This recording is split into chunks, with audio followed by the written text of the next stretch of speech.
Yeah, hello everyone. I bring greetings. You are welcome as you are joining our Prime Minister, Biafra Republic Government in Exile live. So I welcome you from anywhere you are, any corner, anywhere at all you are. I welcome you to this wonderful program this evening. Happy viewing. This is this is emergency live broadcast coming from the Biafra Republic Government Prime Minister Simon Egba. So I welcome every one of you as you come in. Try and hit the like button. We move. In a time like this, all we know, all we have is to keep moving. We owe nobody no explanation to why we need our freedom. Today you may have heard, you may have listened to, you may have realized that some news are flying everywhere.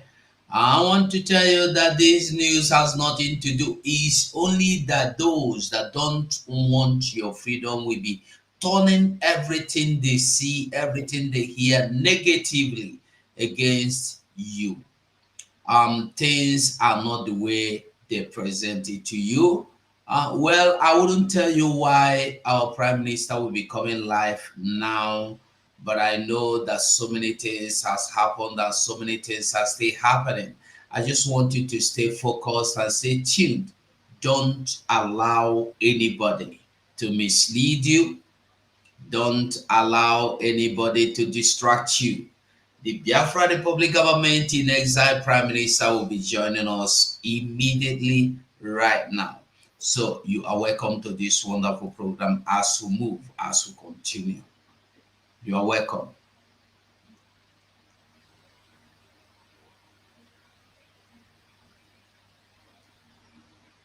We have recorded over 50. Airborne! The time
The United States of America is a steadfast supporter of the principles that people have a right to choose their own form of government. Nations have a right to choose their own alliances. There are inalienable rights governments must protect. The rule of law must be cherished. Sovereignty and territorial integrity of all states must be respected. The UN Charter and its principles of sovereignty, territorial integrity, human dignity, and the right to self-defense, these principles are universal and we must uphold them.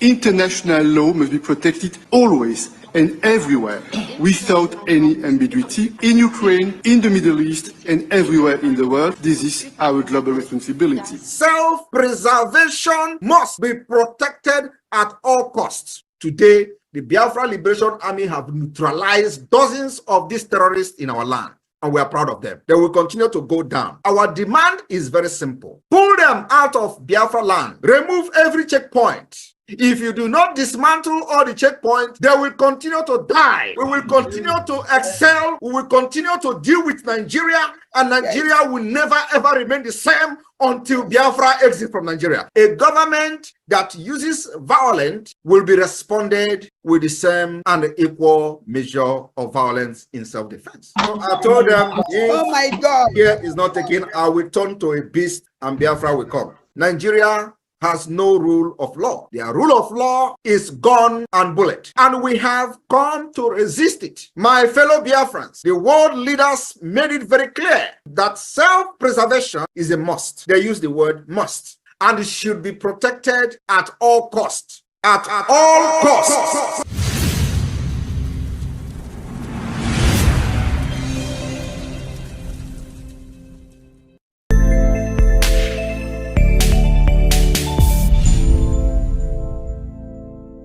The United States of America is a steadfast supporter of the principles that people have a right to choose their own form of government. Nations have a right to choose their own alliances. There are inalienable rights governments must protect. The rule of law must be cherished. Sovereignty and territorial integrity of all states must be respected. The UN Charter and its principles of sovereignty, territorial integrity, human dignity, and the right to self-defense, these principles are universal and we must uphold them.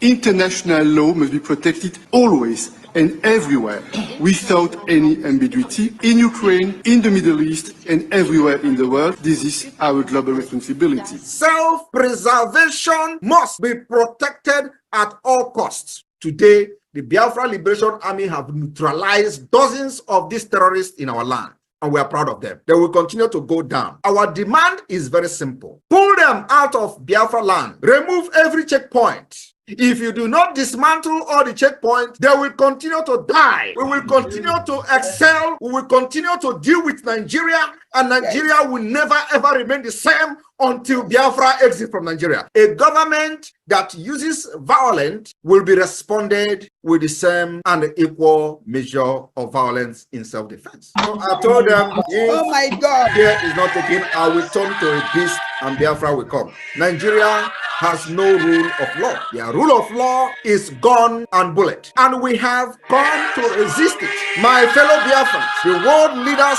made it very clear that self-preservation is a must. They use the word must. And it should be protected at all costs. At all costs.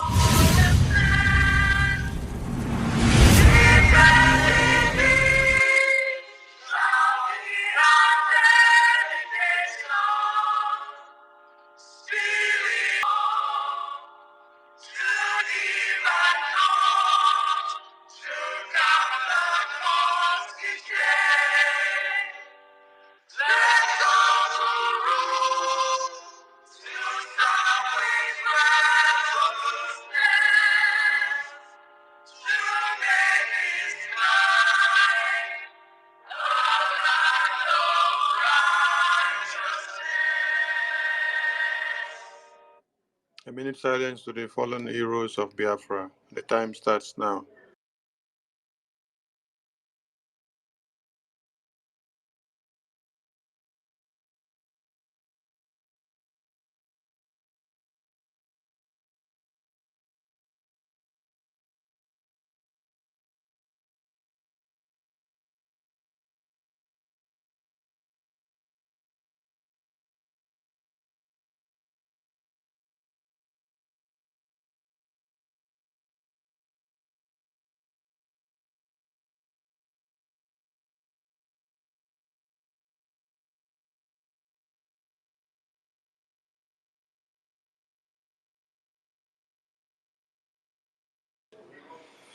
May the souls of the departed heroes and heroines rest in peace while their spirit continue to embolden us as we fight on to restore Biafra and defend it. Freedom or die. He say.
ote ada akụji hama okpukpe ote ada akụji ive ive dụrọ dasizi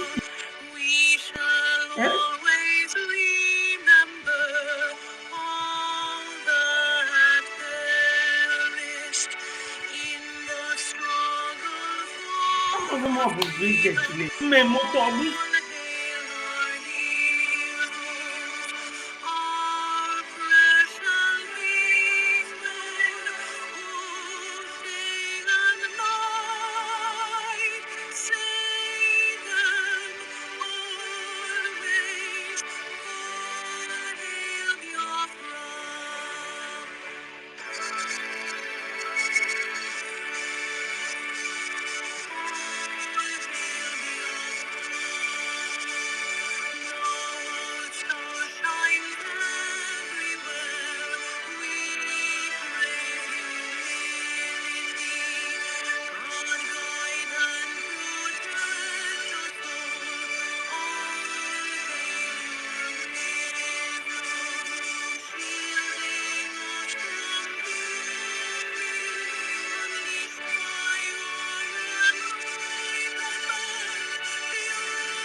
I welcome all of you to this emergency press briefing by the Prime Minister of the Biafran people, the Commander-in-Chief of the Armed Forces of Biafra. Our gun is for Biafra freedom and must be used against the Nigerian terrorists.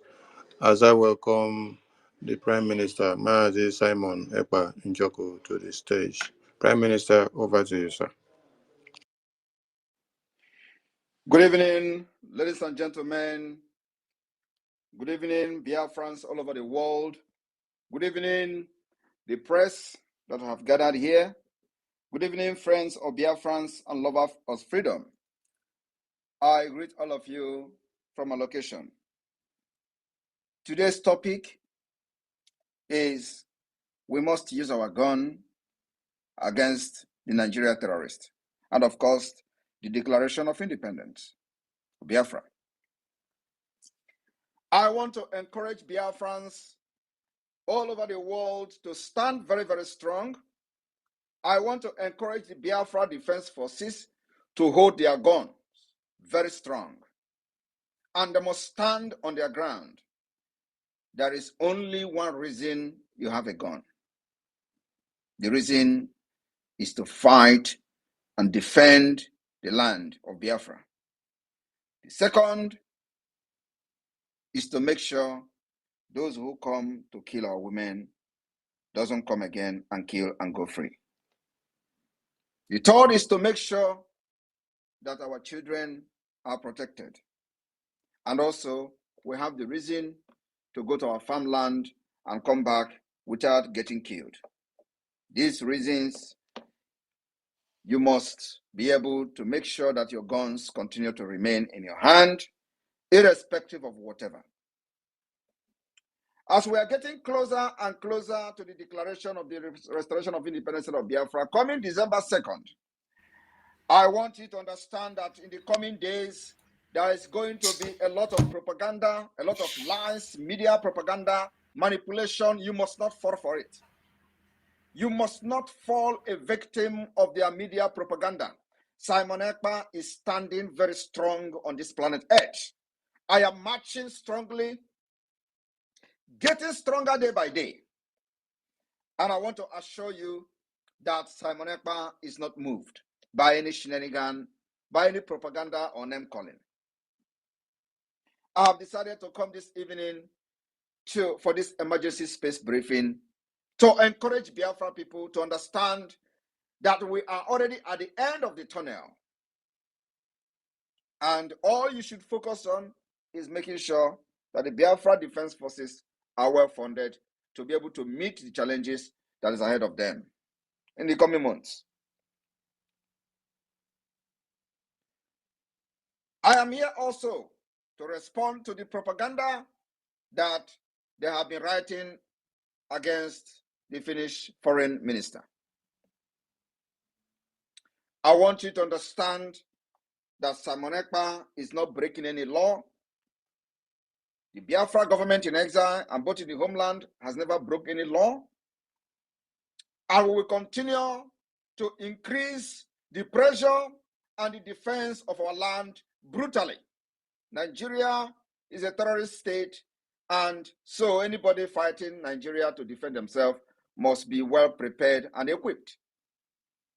And that's exactly what we have done. We have equipped the Biafra Defense Forces to brutally defend our land. If we don't do that, Nigeria will eliminate us. Nigeria will wipe our history away. But this evening, I've just come to give a special briefing of the Finnish independence, because many of you do not know actually what Finland went through. Today, Nigeria, terrorist state, is planning to do what other people have done. What they plan to do is to enact laws, that will put fear and instill fear in those people that are fighting for their freedom and even agitating for whatever structure in Nigeria. What they try to do is what other people have done in the past. Russia did it. We were told that they enacted a law that those who are agitating for freedom will go to 25 years imprisonment.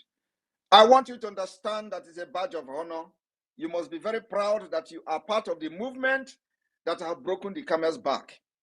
And they will make them to always do the mistake of enacting laws in quest to quench the agitation for the independent state of Biafra. It means that the liberation of Biafra has attained a certain level that it has never attained even after the Biafra War. Because after the war, they did not think of enacting a law prohibiting or saying that anybody who agitates for Biafra again will be put to 25 years imprisonment. Owazirike came, they didn't enact the law. Mazen Nnamdi Kanu came, they didn't enact the law. They kidnapped him, and then the Biafra agitation changed with real fighters. And today, they are enacting law that if you are agitating for Biafra, you are going to be jailed 25 years. Do not panic.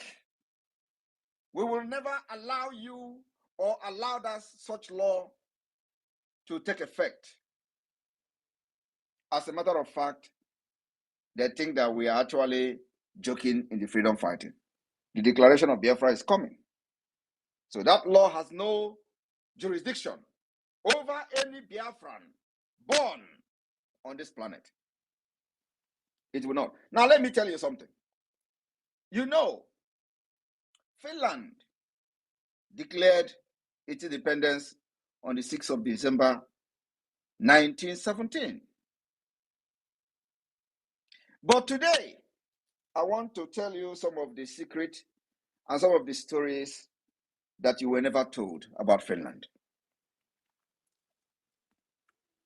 Now, I will somehow educate some of you on the history of Finland, what Finland went through. The proclamation of the Empress Elizabeth from 1742, subject of the independence of Finland. This independence of Finland was first mentioned in the 18th century, when present-day Finland was still ruled by the Sweden. Do you know that Finland was part of Sweden before Sweden ceded Finland to Russia? How many of you are aware? Finland to Russia? You don't know. How many of you are aware that Finland was part of Sweden before? You don't before know. Sweden you ceded don't know Finland that to Russia. Before Sweden ceded to Russia.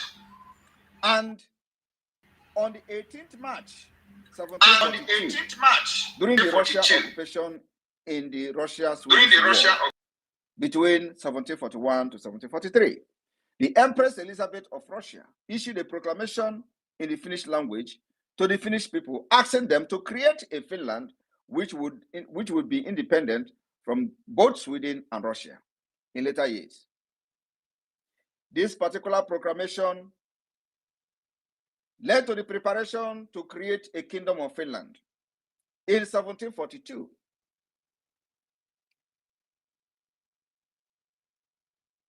The Elizabeth nephew, Duke Peter of Helsing-Gottorp, who later became heirs to the throne of Russia, and Peter III, was proclaimed King of Finland.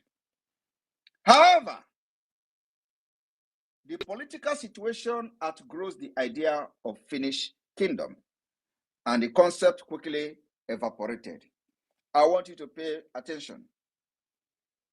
They had from 1742 until 1788. That was another thing called the Angela Conspiracy. The Angela Conspiracy was a scam in 1788, between 1788 to 1790, as a response to the end Gustav III Russia War. And it included the independence of Finland to some degree. Several people involved were linked to the well-ordained Russian occupation and the plundering of the 1713 to 21 Greater Rot. This still in vivid memory when Finns waged partisan warfare against the Russians. A man called George Magnus, who took no direct part in the conspiracy, had written a proposal for a Finnish constitution. That was in 1786.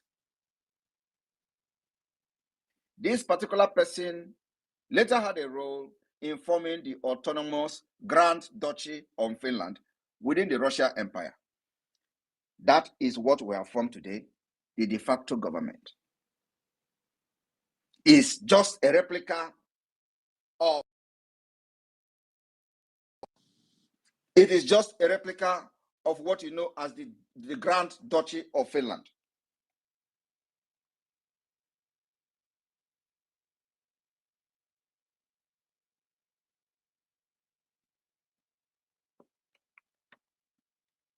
Within the Russian Empire, as he became the first Governor General of Finland after Sweden ceded the rest of Finland to Russia. And this was in 1809, at the conclusion of the Finnish War. Now, Finland started what they call the rise of national identity. This was according to Professor Heiko, before a nation declares independence. I want you Biafrans to pay attention to the Prime Minister of the Republic of Biafra and Biafra in exile, government in exile, and of course the de facto government in homeland. Before a nation declares independence, it must develop a national identity and certain institutions. That is exactly what the Biafra government in exile and the homeland have done today. We have been able to develop more of the Biafra identity, national identity, and of course, many institutions of Biafra government. Governing bodies for Finland were developed after 1809, when it was elevated as a nation among nations, as declared by Alexander I, by becoming an autonomous Grand Duchy under the Russian Tsar. The date of Finland met regularly from 1863. The national identity grows simultaneously with a pan-European nationalism. Ronderberg and Lenroth created an idealized image of Finnish people and Finnish nature in the 1830s and 1840s. Also, the Snellman was a central person in national romanticism and modern nationality debate. He encouraged the use of the Finnish language instead of Swedish. Among the educated classes, during the Finland language strife, the Finnish mark was introduced as currency. Today, the Biafrans have introduced a Gemma, exactly the roadmap, even when our own become very complex. While the Finnish introduced the mark as currency, we have introduced the Gemma in this process. This particular mark was introduced in 1860 by the Bank of Finland. Today, Biafra has Bank of Biafra. Have introduced the Gemma and Biafra coin. This particular mark, which Snellman pegged to silver instead of the ruble, during the famine of 1866, Snellman worked to obtain aid and distribute it in a country with low resources and undeveloped communication. I want you people to understand, I'm not going to give you the entire history of Finland, but there is a reason I have come this evening to tell you that I have become a stone. I have become a stone, and I will be the end of this whole thing. We will hand over freedom to our unborn generation. Not fight, not agitation, not liberation. We are handing over freedom to them. And if you find yourself in the midst of the generation that Simon Ekpa is leading today, you must be very proud of yourself. Today, our motto of freedom or die is Nigerians, we are not or we are no more. Southeasterners, as Nigeria gave it to us, we cannot become. Biafrans, we must be. I want you to understand that in 18th century, the Finn adopted what they call the phenomenon motto.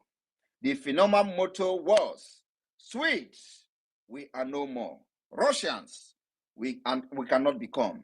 Therefore, Finns, we must be. Biafra are replicating this today, on this day, 14th day of August 2024, that Nigerians, we are no more. Southeasterners, we cannot become. Therefore, Biafrans, we must be.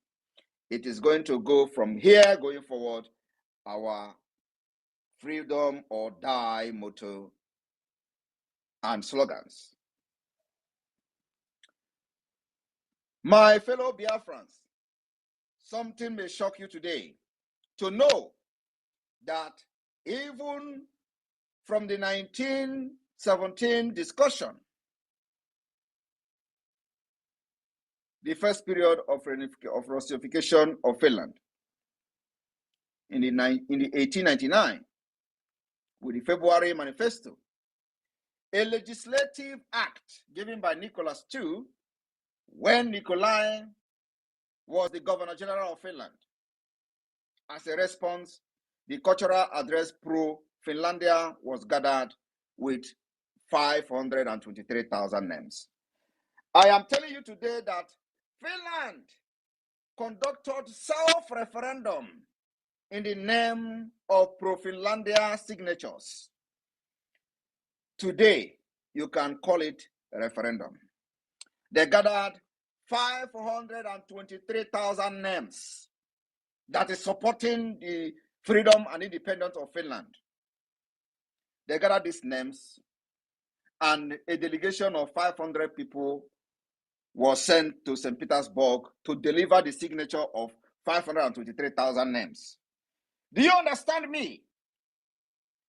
They took this step by themselves because Russia will never give them independence. They conducted the referendum themselves, gathered 523,000 signatures. Today, Biafra have gathered over 50 million signatures. Can you beat that? I am telling you, I will be the end of this whole thing. Forget all the nonsense in propaganda on social media. I am here physically. Finland gathered 523,000 names to declare independent. Biafra has gathered 50 million. 50 million Biafrans are still counting. After the Finland gathered 520,000 people, they sent 500 delegates to Russia with those names they gathered to St. Petersburg to deliver it. The King resistance movement formed at this time in the 1901 in Russia tried to alter the nature of the Finnish army. I want you to understand that as Finland was gathering 523,000 names, they already formed the Liberation Army of Finland. Today, you can call them the Liberation Army of Finland. And in response to that, Russia formed what they call the Kagao resistance movement. They formed this movement at that time in Russia. They tried to alter the nature of the Finnish army with a new conscription law. This is something Nigeria is doing today, wanting to enact a law that will say anybody who is agitating for freedom will go 25 years. Russia did it to Finland. They want to enact a law called the conscription law in order to alter the army of Finland. They call it conscription law, which demanded that Finns not only defend Finland, but also fight for Russia on any front. You understand? They wanted to carry Finland by force by enacting a law. What Nigeria is doing today is exactly what Russia have done. My people just believe in what I'm doing. You see, Nigeria will bring it down this year. Nigeria needed to go down for people to survive. Now, Finnish resistance grow into a mass movement. Are you listening to me? Because of this, Finnish resistance moved into a mass movement, and only half of the eligible men reported for duty. The Bobrikov was shot in 1904 by Egon, who shot himself afterward. The Finnish newspaper, Päivalehti, which had been censored before, was closed permanently as a result of the editorial written about assassination. Now, listen and listen attentively. The man who composed the Biafra national anthem, who is a Finnish man called Juan Sibelius, composed in memory of Skellman, the STEM ship SS John Grafton unsuccessfully attempted to smuggle large quantity of arms for the Finnish resistance during the Russo-Japan's War of 1904 to 1905. Even this Finland, people try to smuggle guns to give to Finland for their resistance army. The same thing we are doing today in Biafra land. It is a fight for survival. Today, people are bringing guns to Biafra to support us because we don't deserve to die.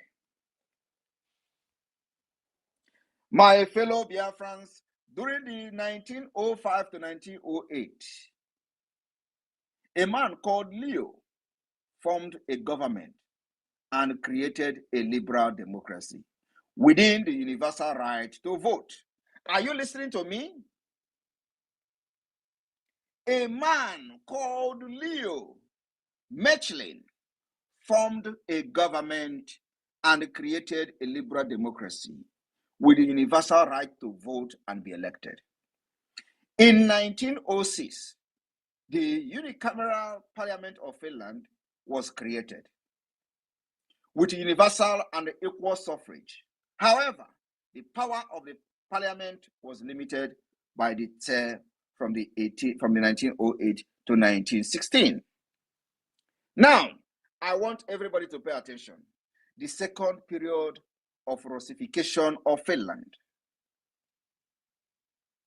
In 1908, the World War I led activist group to unite.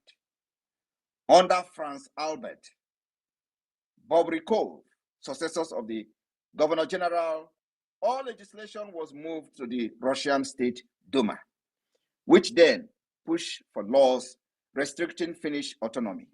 Are you listening? They pushed for another law restricting Finnish autonomy. This is something that Nigeria, they are debating today, but they have made their end. Russia demanded higher payment, and the Senate of Finland was replaced with the Admiral Senate or a suburb Senate.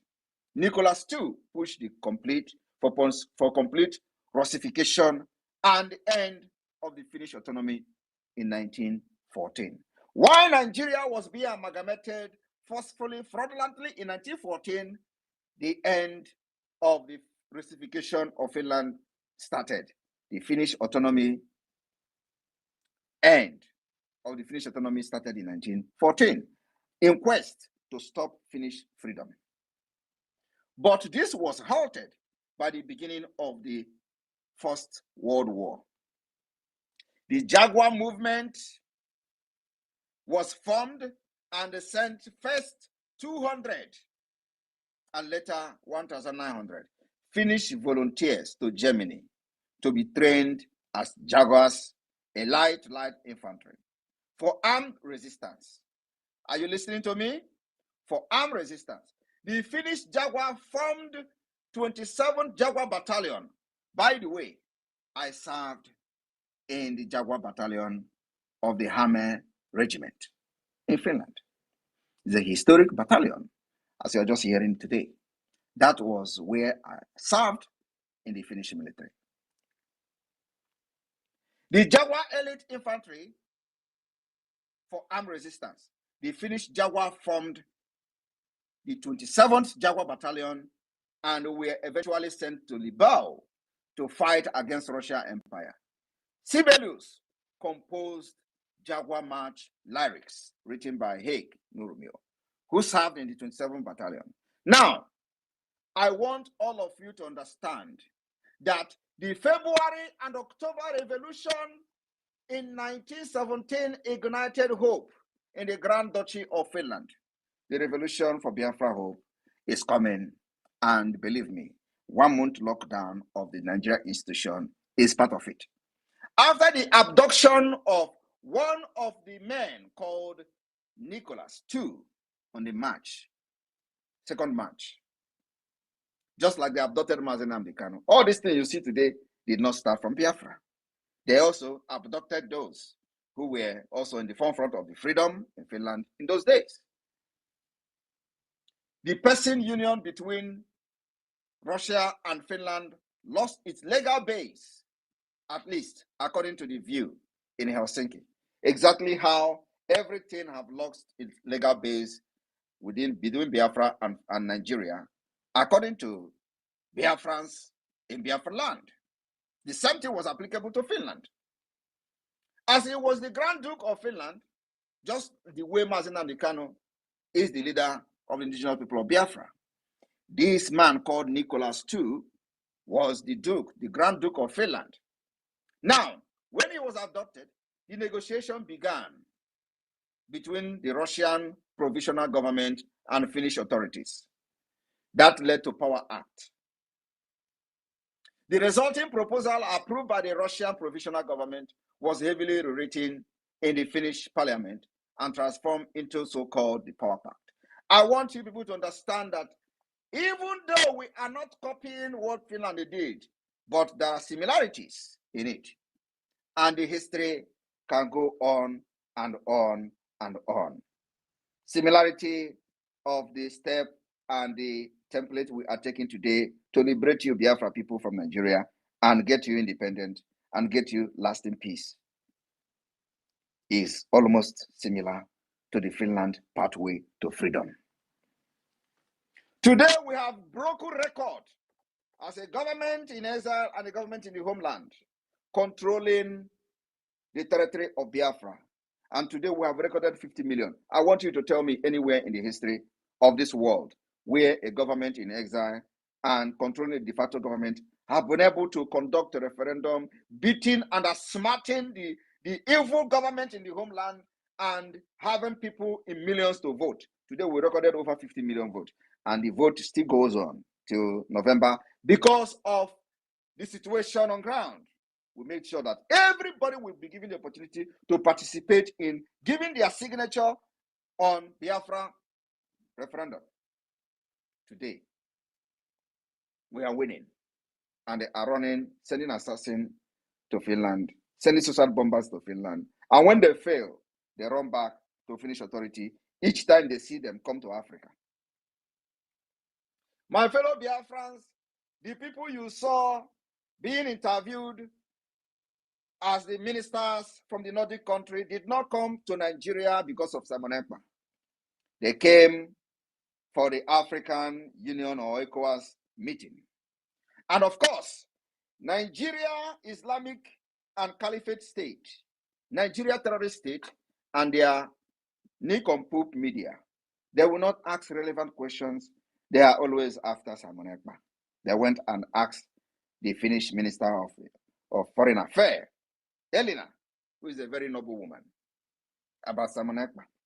They left the problem of Nigeria. They left the insecurity that Nigerian military have recruited Boko Haram and they are killing people in northern Nigeria. They are killing people in the Middle Belt. They are killing people in Biafra land, of which we are resisting. They left all the insecurity that Nigeria army, police, and all of them have created, kidnapping, abduction, killing, and all that. They left those concerns. They left the concern that Nigerians are protesting for hunger. They left those concerns, and their only concern is Simon Ekpa. What are you doing, Finland, to capture Simon Ekpa? I am telling you today, I am here, and nobody will capture me. I will fight this thing till the end of it, and Biafra will be declared here in Finland. And it will happen in the presence of all of you, and you will see how God is going to use me to save Biafrans from the hand of the Islamic jihadist government and terrorist government of Nigeria. I want you to understand that after Finland declared independent, they had a problem. They had a problem, oh my people, a problem of recognition. This same recognition that we are fighting today. Finland had a problem. And you know how many times they have declared independence in Finland? There was another declaration of 15 November. There was another declaration of the 1917. And November 27, 1917. So the declaration on the 15th of November, which actually changed everything about Finland pathway to freedom. Irving formed a Senate, which started on November 27, 1917. Its goal was to execute independence as soon as possible. The Senate returned to the parliament with a declaration of independence and a proposal for the new Republican instrument of government on the 4th of December. The Declaration of Independence was technically given to the form of preamble of the proposition and was intended to be agreed upon by the Parliament. Parliament adopted the declaration on 6 December with 100 votes against 88. Do you understand that this Finland today, 88 persons voted against the Declaration of Independence of Finland, while 100 persons voted for it? So minus 88 from 100. How many did they give you? 12 or 22 was the winning number for the declaration of the independent state of Finland. Do you understand? They won the vote with 12 persons. Ordinary 12. Ordinary 12. It was 100 against 88. So 88 Finnish people say, no to the declaration. Today, the same people who don't know this history, or maybe who know this history, will be telling you how certain person will be sitting on the national television and telling you, we are not for Biafra, I'm an Igbo man, I am a Joe, we are not for Biafra, but in Finland, 100 voted yes, and 88 voted no. Only 12 changed the fate of Finland today. This thing that all of us are joining today, only 12% make the difference. Now, after the declaration of, after the voting of 100 to 88 on the December of 1917, with reference to the declaration of 15th of November, are you listening? In the new declaration says, I want you to understand, the Finnish people or the people of Finland have by this step taken their fate into their own hands. Are you hearing me? After they voted by 100 to 88, they have the declaration wording, and it reads like this. The people of Finland have, by this step, the step they are taking by voting to declare Biafra, which is exactly what we are going to replicate in Finland on the 2nd of December. After gathering our vote, we're going to count them, and we're going to know how many people have voted for Biafra.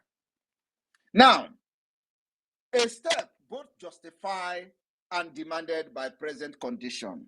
Their present condition justify the step they have taken by voting to declare independent. They say that it is not only the condition, but also the present condition demanded by this present condition justify the means, justify the fact that they have voted for the declaration of independence of Finland. The people of Finland feel deeply that they cannot fulfill their national and international duty without complete sovereignty. The same thing we, the Biafra people, are feeling today that makes Simon Ekpa to become a terrorist, according to them.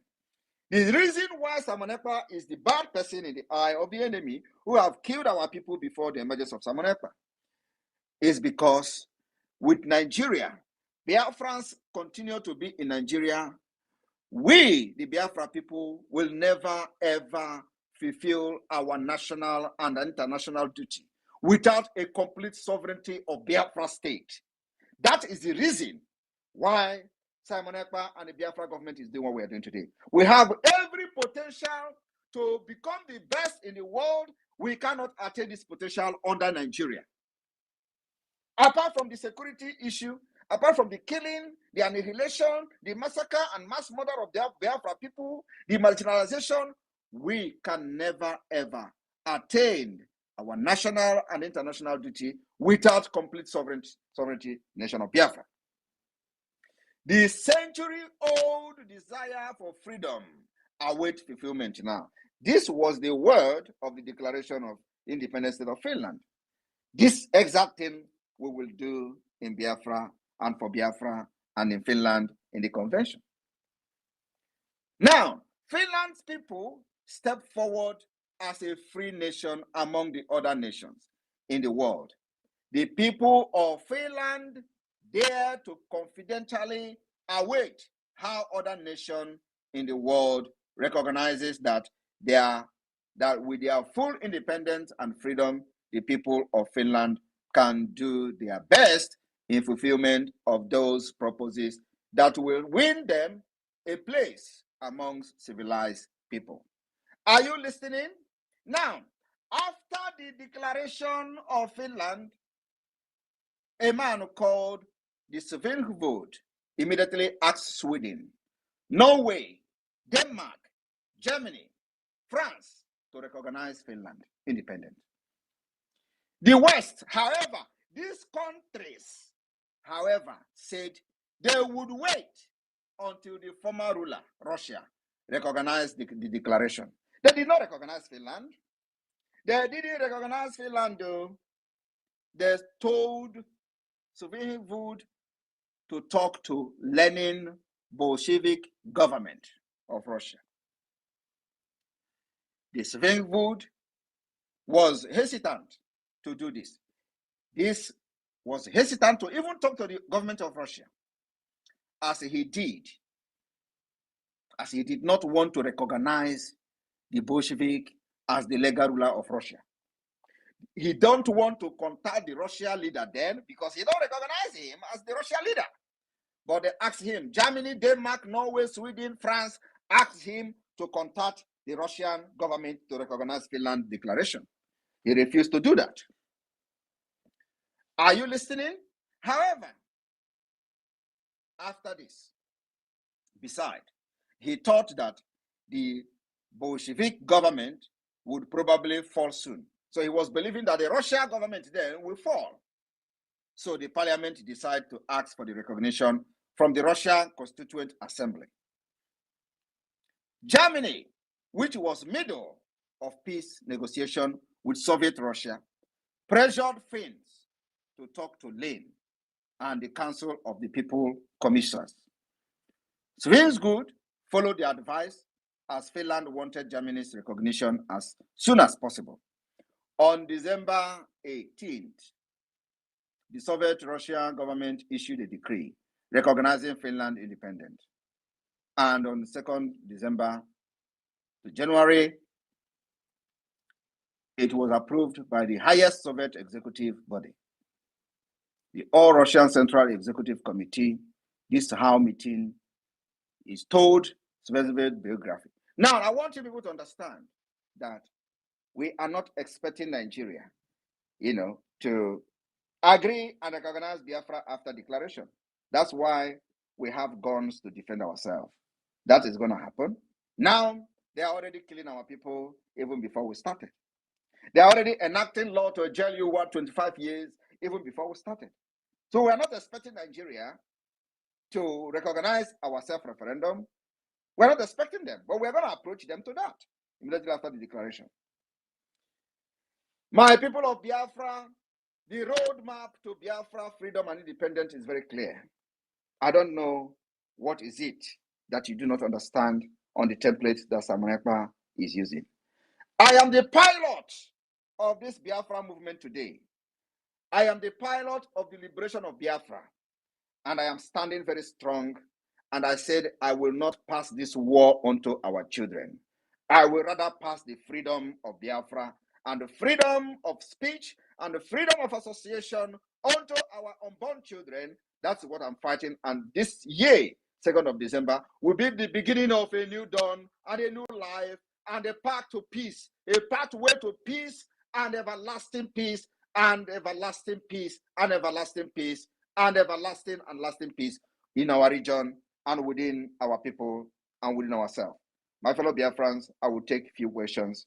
Thank you for listening to this particular historic speech today and education. For those who are shouting, Finland is bringing Simon Ekpa. Simon Ekpa is not going anywhere. I will be here and finish this fight and free my people. Thank you.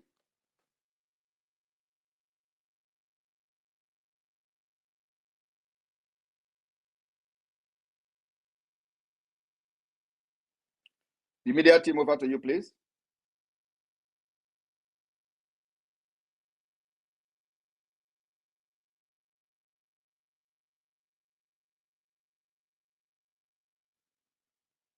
Sonny and Raphael, are you guys here? PM, sir. Thank you, sir. Master Sonny, are you there? Thank you, sir. Now, I'm going to be bringing in those of you that have listened to everything the PM have said. What a beautiful narrative, a beautiful story, and history have a way of repeating itself. And even though we are not imitating them, just like our PM have said, you can see that it is like our history is intertwined. And so I'm going to be bringing you in. Please, as you grab the mic, please ask questions to the PM relating to exactly, bothering to all the things, the shenanigan happening and all the things the PM has asked about right now. Please engage in and very, very entertaining question. I'll draw them, let them come here. As I can see that the press are here. The press, you are also welcome to grab the mic and ask the PM questions, and he will be ready to answer your question. And first, with the hand up, is the mouthpiece of the gods. Please, mouthpiece, grab the mic, and you've got 60 seconds, please, and bring it on, please. Thank you so much, Minister Raphael and Minister Simon Abarawa. Sorry. I greet you, Your Excellency, the Prime Minister of the United States of Biafra.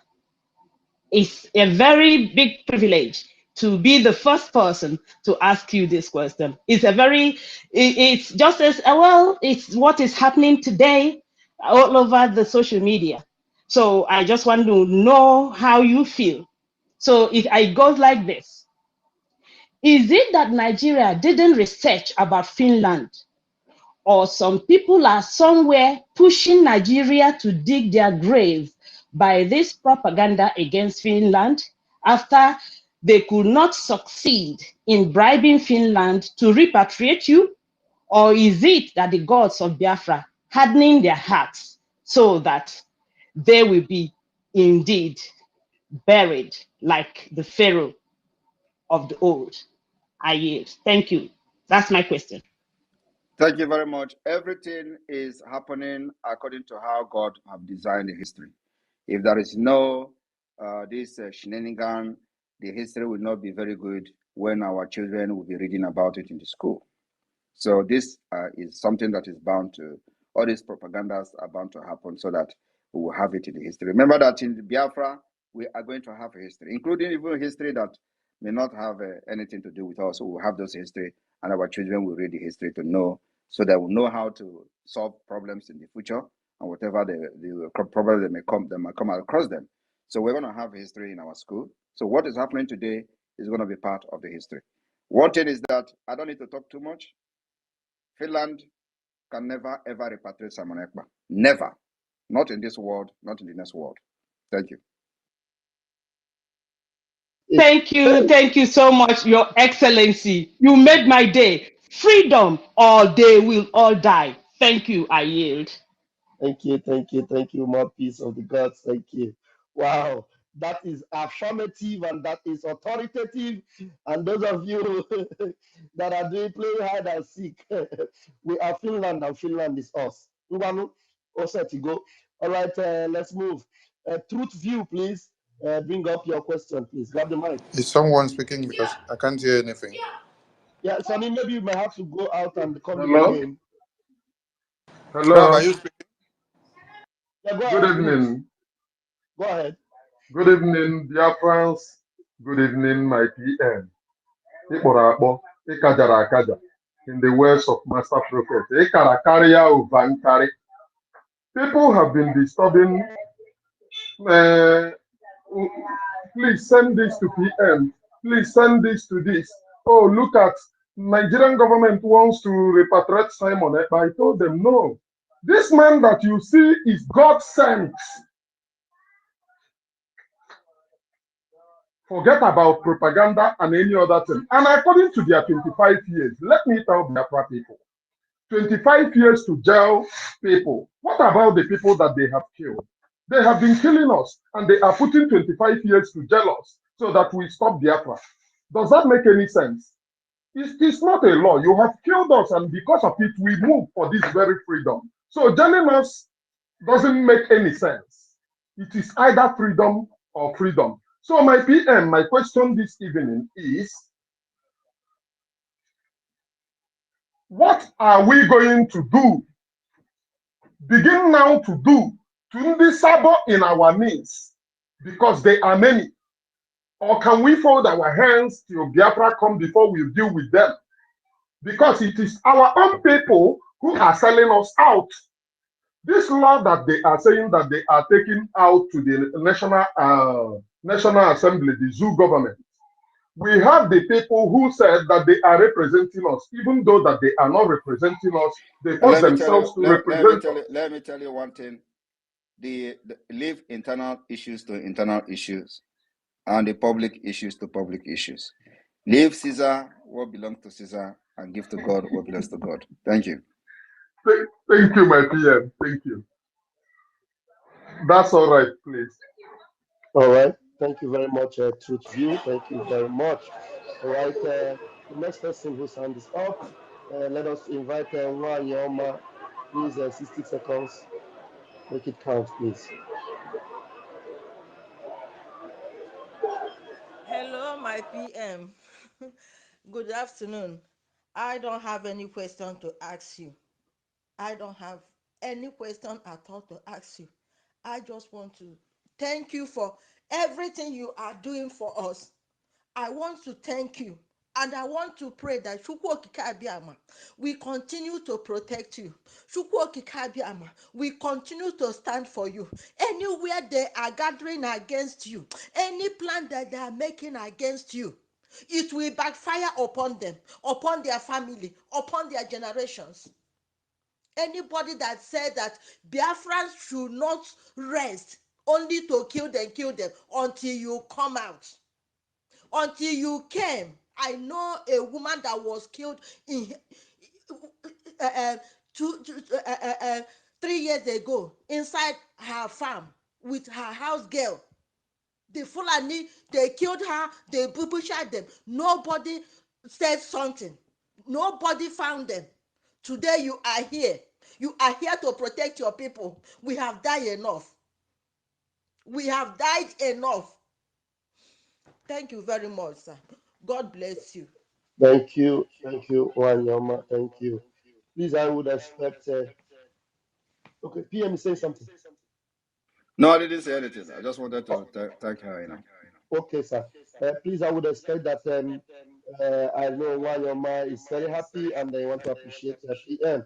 Please, I beg of you, come with question. Unmute. Wanyama, sorry, I have to remove you. You are still unmuted and your mic is disturbing.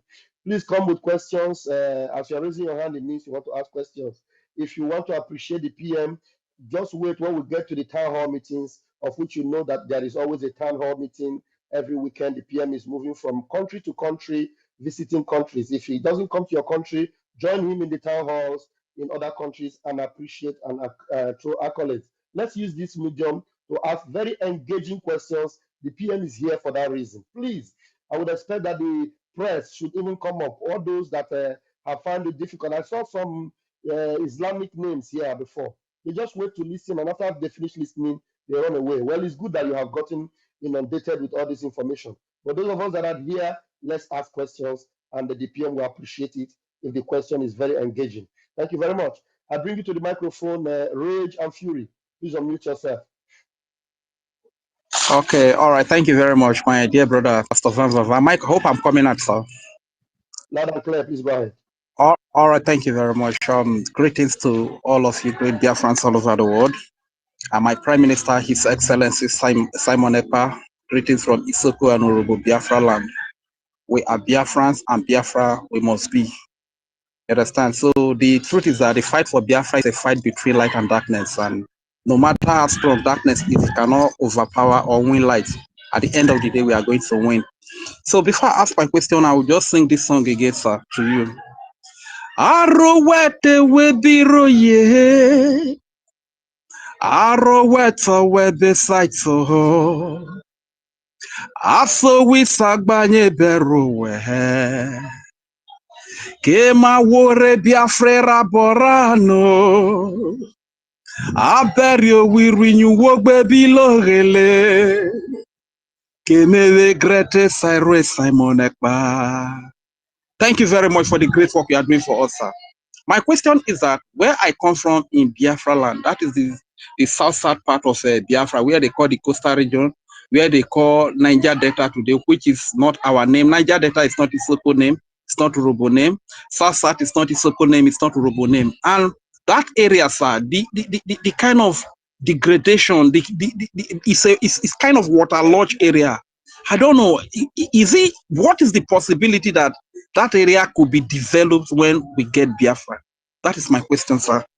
Due to the water, the level of water that we have on that area.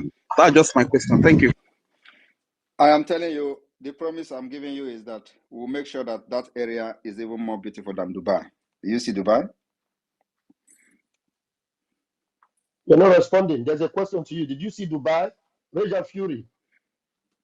Did you see Dubai? Cool, I'm cool with that. Did you see Dubai? Did you see Dubai? The bar. Dubai. I can't hear you.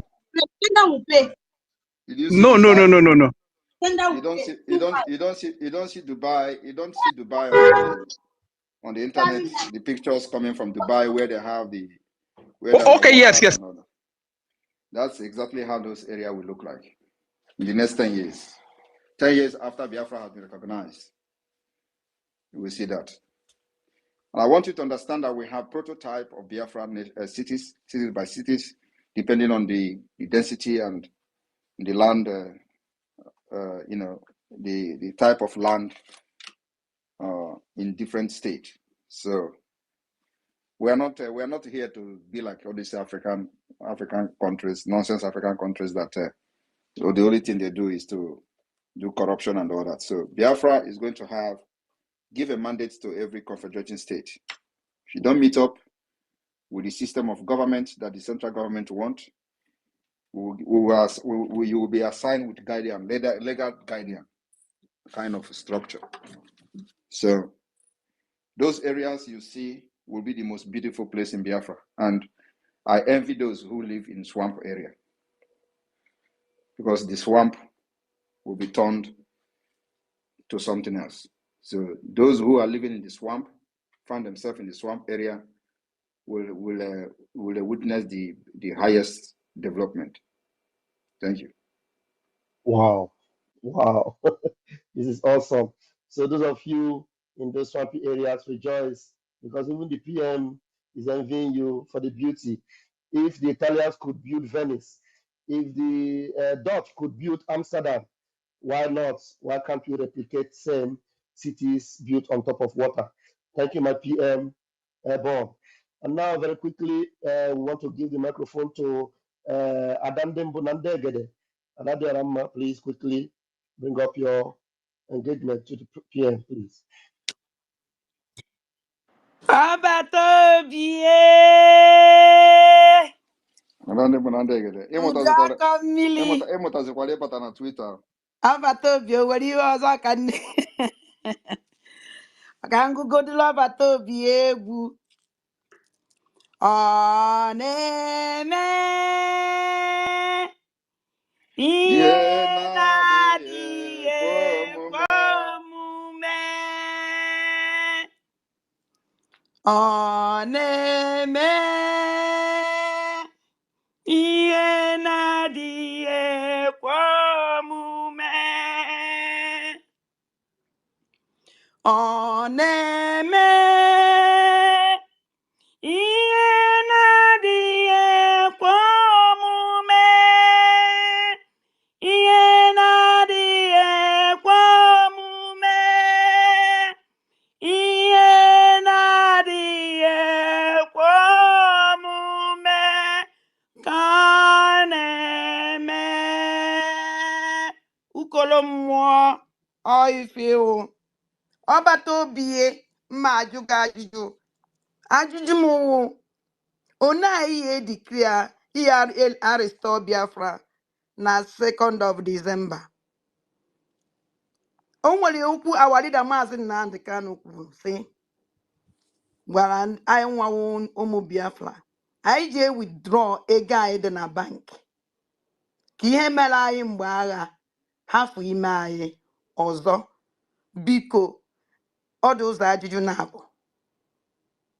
Biko, kedu ife ị nwere ịgwa ụmụ Biafra gbasara mkpu our leader Maazị Nnamdi Kanu tiri, because ọ is like na ndị mmadụ echezọghị ya, ka nsi na mma agbakpute ụzọ ife na-abụ ka ịzazie m nke a. Biko, ka nwee ike ịjụkwa gị ọzọ. Biko, ka ihe nwere ike ịgwa gbasara okwu our leader kwuru.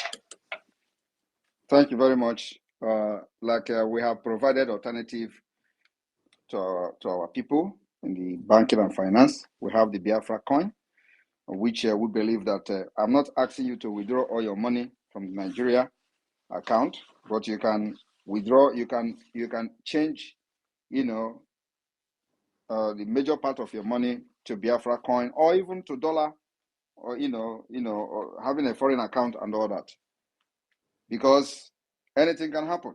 And that's why we have provided this alternative, hoping that, Biafrans can invest in the Biafra bank and the Biafra coin, and your money remain the same value and all that, instead of leaving it in the Nigeria bank account when there is uncertainty. In fact, even without the Biafra declaration, your money is still not safe in Nigeria account. You can wake up tomorrow, back will tell you story.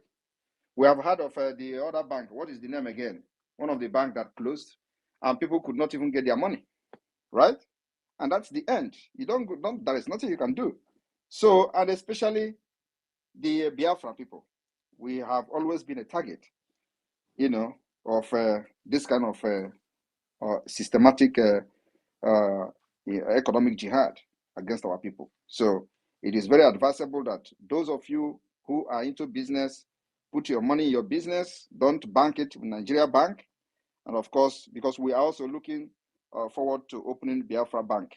I mean Biafra Real Bank, not the just Biafra Bank on the social media or something, but Biafra Bank that you can actually bank using Biafra Bank, make transactions and all that. That's the next phase we are going. So This is a step-by-step system that we are working on. So we are providing an alternative to our people. And so Onyendu did not say withdraw your money. Onyendu say go and buy dollars with your money. To change your money into dollars. That this thing is the day is going to come when he will ask you, what did he tell you? Now, if people, you can imagine if some people did actually what he said during that time, to buy dollar with their money. Dollar is always the same everywhere, any day, anytime. So you can imagine if you have bought dollars, when Onyendu said that thing, dollar was about 200 or something. You have used your money to buy dollar, especially, I'm not talking about those who may have money and it is just there in the account and no investment, no turnover and whatever.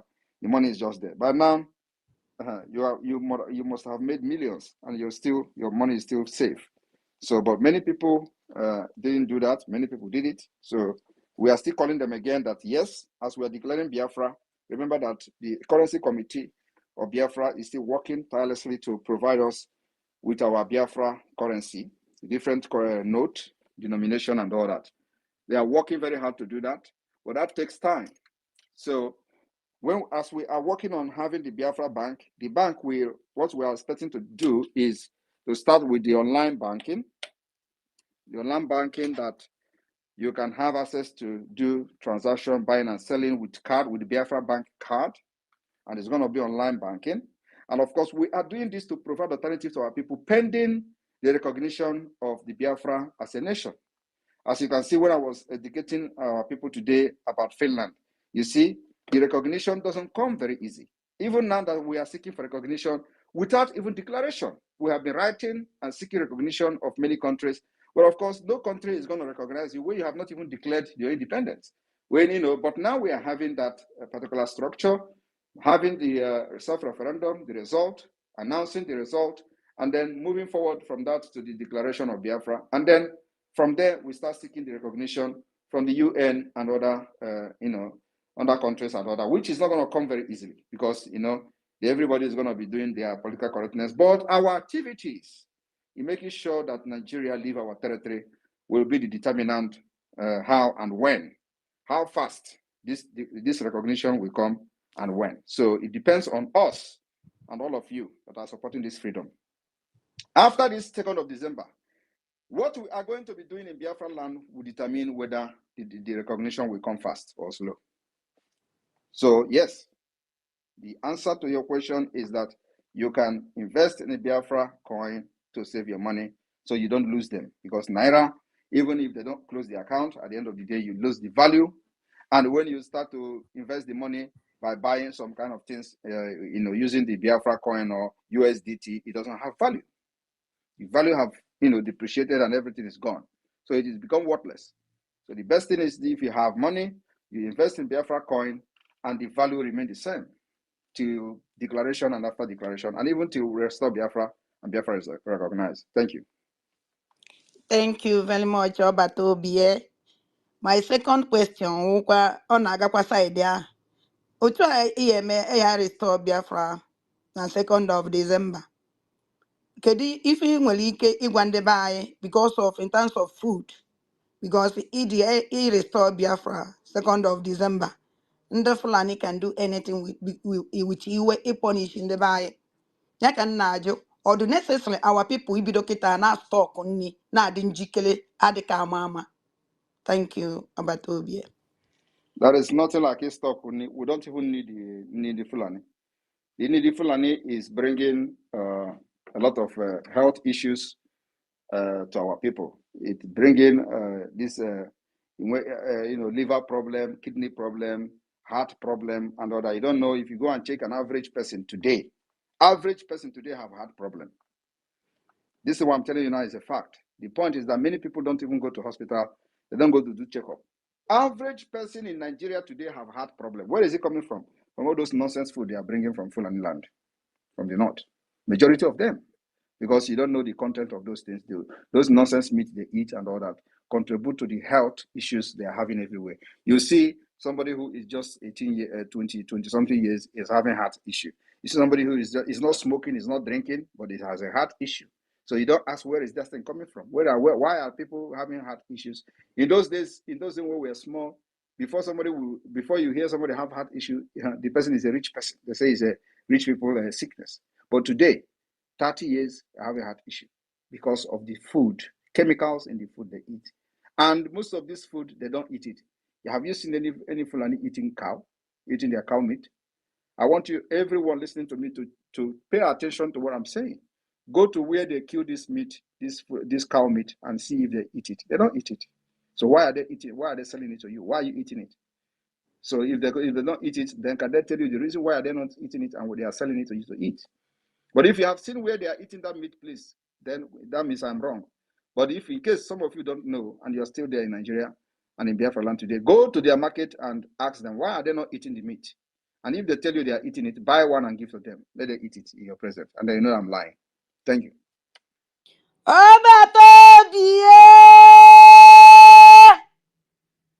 Ukolomo odogwu kewu odogwu nam jisike. Thank you very much. Thank you, Adam Dembunandegere. Thank you very much, Wachineke. Thank you. All right, quickly, let's make it snappy. 1 minute. Helen Peters, please bring your question. Let's move very quickly. Thank you, Helen. Thank you very much. I appreciate you, my brother, the minister. I adore you for giving me the mic.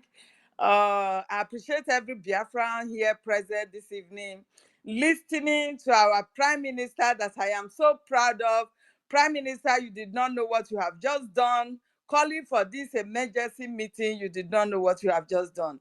I worked last night and I came back from work and I'm seeing all this propaganda of these journalists coming from the zoo, what they are saying, and I was so worried because even my people have started calling me, what is going on again? They want to come and audition the only person that has given us hope and all that stuff. So I was so worried, calling them, telling them nothing will happen. I never knew you are going to come up, my Prime Minister. You are such a man of your people. You so much love your people, and I appreciate you for that.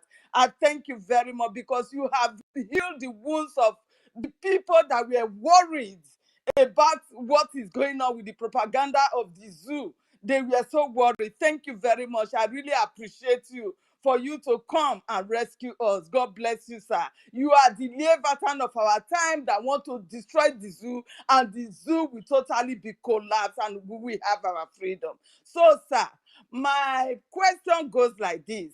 Despite, right from the amalgamation of the so-called geographical location of Nigeria, the Fulanis and the Yorubas, they hated us with passion. Why is it that person that you hate, you don't want to let that person go? Is there anything that they are not telling us? I don't understand. Why are they not letting us to go, even upon the oppression and killings that they have meted upon our people? Why are they still bent on holding us together? Thank you very much. I yield my mic, sir. Thank you very much. The reason why they don't want you to go is because they are evil and you are light. The reason they don't want you to go is because you are light and they are darkness. The reason they don't want you to go is because there are something in you that they don't want that thing to flourish and germinate. And what is it? The light of God. It is the same thing with the Israel. A lot of people today want to wipe Israel out of the surface of the earth for no just reason. The only reason is that they have covenant with God. This Jesus Christ or wherever, they have covenant. Oh, they say, oh, Israel have covenant. That is a story of the Bible, of Israel and God and this. So for that reason, they grow up to hate Israel. That's all, nothing else. There is no other reason that many people hate Israel today other than the fact that they say in the Bible, Israel had covenant with God. That's all. That is, if you ask them today, what have Israel done? They will tell you Israel is killing. No, Israel is killing. Israel is grabbing. Is a lie. The hatred come for the fact that Israel, according to the Bible, have covenant with God. And we believe in the same covenant that God had with Israel. And we, that are descendants of the Jewish, they even say we are delusional for linking ourselves with the Jews. They are not deciding for us. They are speaking for us. They say, oh, you are stupid. You think Israel is going to listen to you? Are we doing it for Israel to listen to us, or are we actually proclaiming our identity, who we are? According to the Bible, according to research, they say we are the descendant of the Jews. Even some people say that the Jews are descendant of us. So now when you listen to so many, experts claiming that Jesus is from Africa and all that. So if you look at that, are you going to say that we are descendant of them or they are descendant of us? So, these are the things that are, still pending to be researched, and let us know which is the actual truth. But however, we believe in this, that we are somehow descendant of Jewish or the Jews. All the Jews are descendant of us. However, it is. So this is what is paining them. The same hatred they have on Israel is the same hatred they have on you as a Biafran. That's why many of them will never be happy. That's why when we go to any place where there is no land, we make land out of it. When we go to any place where things does not grow, we make things to grow. When we go to any place that is a dry land, we will water it and something will grow out of that dry land. That is the light and the success that you carry, that many of these demonic Ishmael descendants will never allow to see germinate and stand the test of time. We stand any test and defeat this test. That spirit of standing against any test and defeat it is what they are after.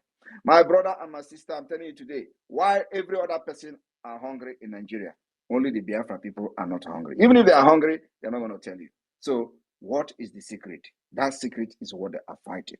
Why they are protesting, you are not protesting. Rather, you are celebrating in your different shop. You are even praising a man who have killed you in order to show how resilient and how you can stand the test of time. Yet, they have tagged the protest, your protest. Everything is against you. It is not because of any other thing. It is because of the light you carry.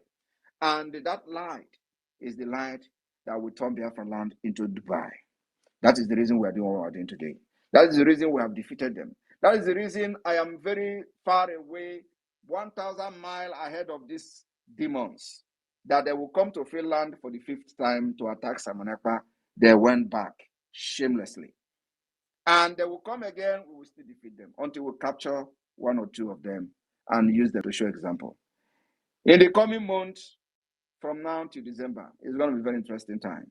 But I want you to be able to understand that whatever happens, we will defeat the devil and demons. I will be triumph all the way to the 2nd of December, the declaration. If you have not come to realize that you need to be in Finland to be part of this history, you are really missing. If you have not partake on the IOU to support the liberation of Biafra, because we need more arms and ammunition to defend our land, defend our women and children, there is no amount of propaganda that is going to make us not to use these arms to defend ourselves. We are going to buy more arms. We'll buy more weapons, sophisticated one, until we are ready to buy even aircraft. We will buy this weapon to support the Biafra Liberation Army. No amount of propaganda will make us to lay down our arms, because if we do it, we are all going to die. Our people will die even before the next day.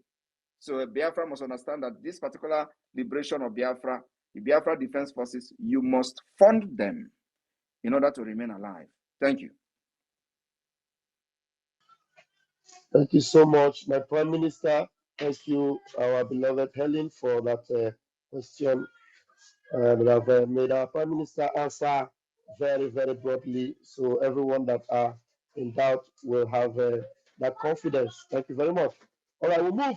Please bring your question up, Mazi David Nata. Mazi David Nana. Yes, I'm correct. Mazi David Nana, please come up with your question. Thank you. Thank you. Can you hear me, sir? Loud and clear, please go ahead. Thank you, sir. My Deputy Minister of Information, I salute you. The Prime Minister of the Biafran government, I salute you as well, sir. You not only changed the dynamics of freedom fighting, you also changed the mindset of those who are fighting for the freedom as well. My question to you, sir, the crop of Biafran agitators who embraced the leadership of the agitation under Mazi Nnamdi Kanu before 2019. They are different from those who have embraced your government at this time, the government in exile, and that of the de facto in the homeland. I must confess, these are distinguished men and women of different cadres of profession. These people came on board during the time that you came on board. The likes of MID Briggs, the likes of Dr. Irobi, the most articulate ministers, no, Prof. Our Minister of Information, even the Finance Minister, the list is endless, sir. Are Matthew you David, responsible? Are you Matthew David, responsible? Yes. Matthew David, please go straight to the point. There's somebody I want to bring up Okay. before they will run away. There's Okay. one Omar here. Just go straight to the point and let us engage. My Nigerian PM, people. I want to ask you, are you responsible? Please, are you responsible for these people I just mentioned and many of them who are in government? Are you responsible for them not joining earlier? Or do you think they were waiting for you to come before they can join the train? Secondly, the big question is this. If they have emerged earlier, do you think that the system would have overwhelmed them as it overwhelmed those who were before them? Thank you, sir. Thank you very much. This question is very, very important and a very good one. Let me tell you, every other person that you have mentioned that were part of or that have been part of this success today is actually meant to come when they come. That is how God works. If they had showed up during the time of our leader, they would have dealt with them. Like they would have dealt with them, how they have dealt with many who were actually genuine, joining the struggle, and they destroyed them. They would have done to them what they have done to those people. That's number one. Number two is that when the time comes, the right time comes, things begin to manifest on their own. And we are still moving. We are still moving. This is a very mysterious struggle, the struggle that involves many spiritualities, the struggle that is deeper than anybody can think of because of what Nigeria has done. Nigeria has soiled their hand in blood and evil. And so it needed a spiritual man, a spiritual minded person to fight Nigeria and win. The fight we are fighting is beyond the fight of guns and bullets. I am telling you the fact. So when God decided to deal with Nigeria using some of us, he gathered people that will make it happen. And this particular movement will be moving like a rocket going to the moon, part by part. It goes to a point to dispatch, other parts will go, other parts will continue till it gets to the moon. That's exactly what we're doing now. So some questions are deeper than answer, and that is why we have this adage that what you don't know is bigger than you. The reason why God brought many people during this time is so that Biafra will come. And Biafra is going to come. And that's why many people who never believed in what is happening today have come to realize that indeed they have actually wasted their time. I am telling you, there are many great men who were part of them and they are coming back today. And this shout out goes to the people in Minnesota, which I had meeting with a few days ago. They have come to join the government fully. And we welcome them, all of them from A to Z. They are great men. There are many, many, many, many of them like that. And I will be looking forward to see all of them in Finland. So my brothers and sisters, those of you still watching, waiting on the fence, thinking that behind the maga and wishy. And yeah, but wish you musa tinimia. Okay, wish by force, by fire, by force. There one. That's all. If people start by there, please, David, don't go anywhere. I know you've got some engaging questions. Just hang in there, don't go. I will bring you up again. Umar Ado Dati, please come up and ask the Prime Minister a question, please. Unmute yourself. Yeah, my problem is that people keep asking questions, vital questions, but the Prime Minister is not answering them head on. They ask him question about food, how the Biafran people who feed themselves, he did not answer straight. Instead, he was beating around the bush that the food they are bringing from the north has too much chemicals and all these things in it, and that northerners don't eat the meat they sell to people in the east. To me, I believe that's a big lie. I am in Enugu at the moment, and I know these things. What do you know? Thank you. What do you know, please? Oh, yeah, answer now. What do you know in Yeah, Enugu? I know about the food chain. The from the animals, the meat he's condemning, the food and everything. I know everything about it. Have you So seen so where can you tell? your brothers are having sex with the So, animals? Go ahead, Raphael, PM Raphael, Sponsor. Raphael, hold on, Raphael, hold That's on. that's another lie. I'm here to Okay, debunk. you said you know something about what I'm talking about. So can you tell us more about it? We want to know because we don't know. Yeah, the issue how if you go to the market, is there a different seller for a northerner and a different seller for somebody that is from the east? No, Everybody buys from the same table. So yes, why but would somebody poison?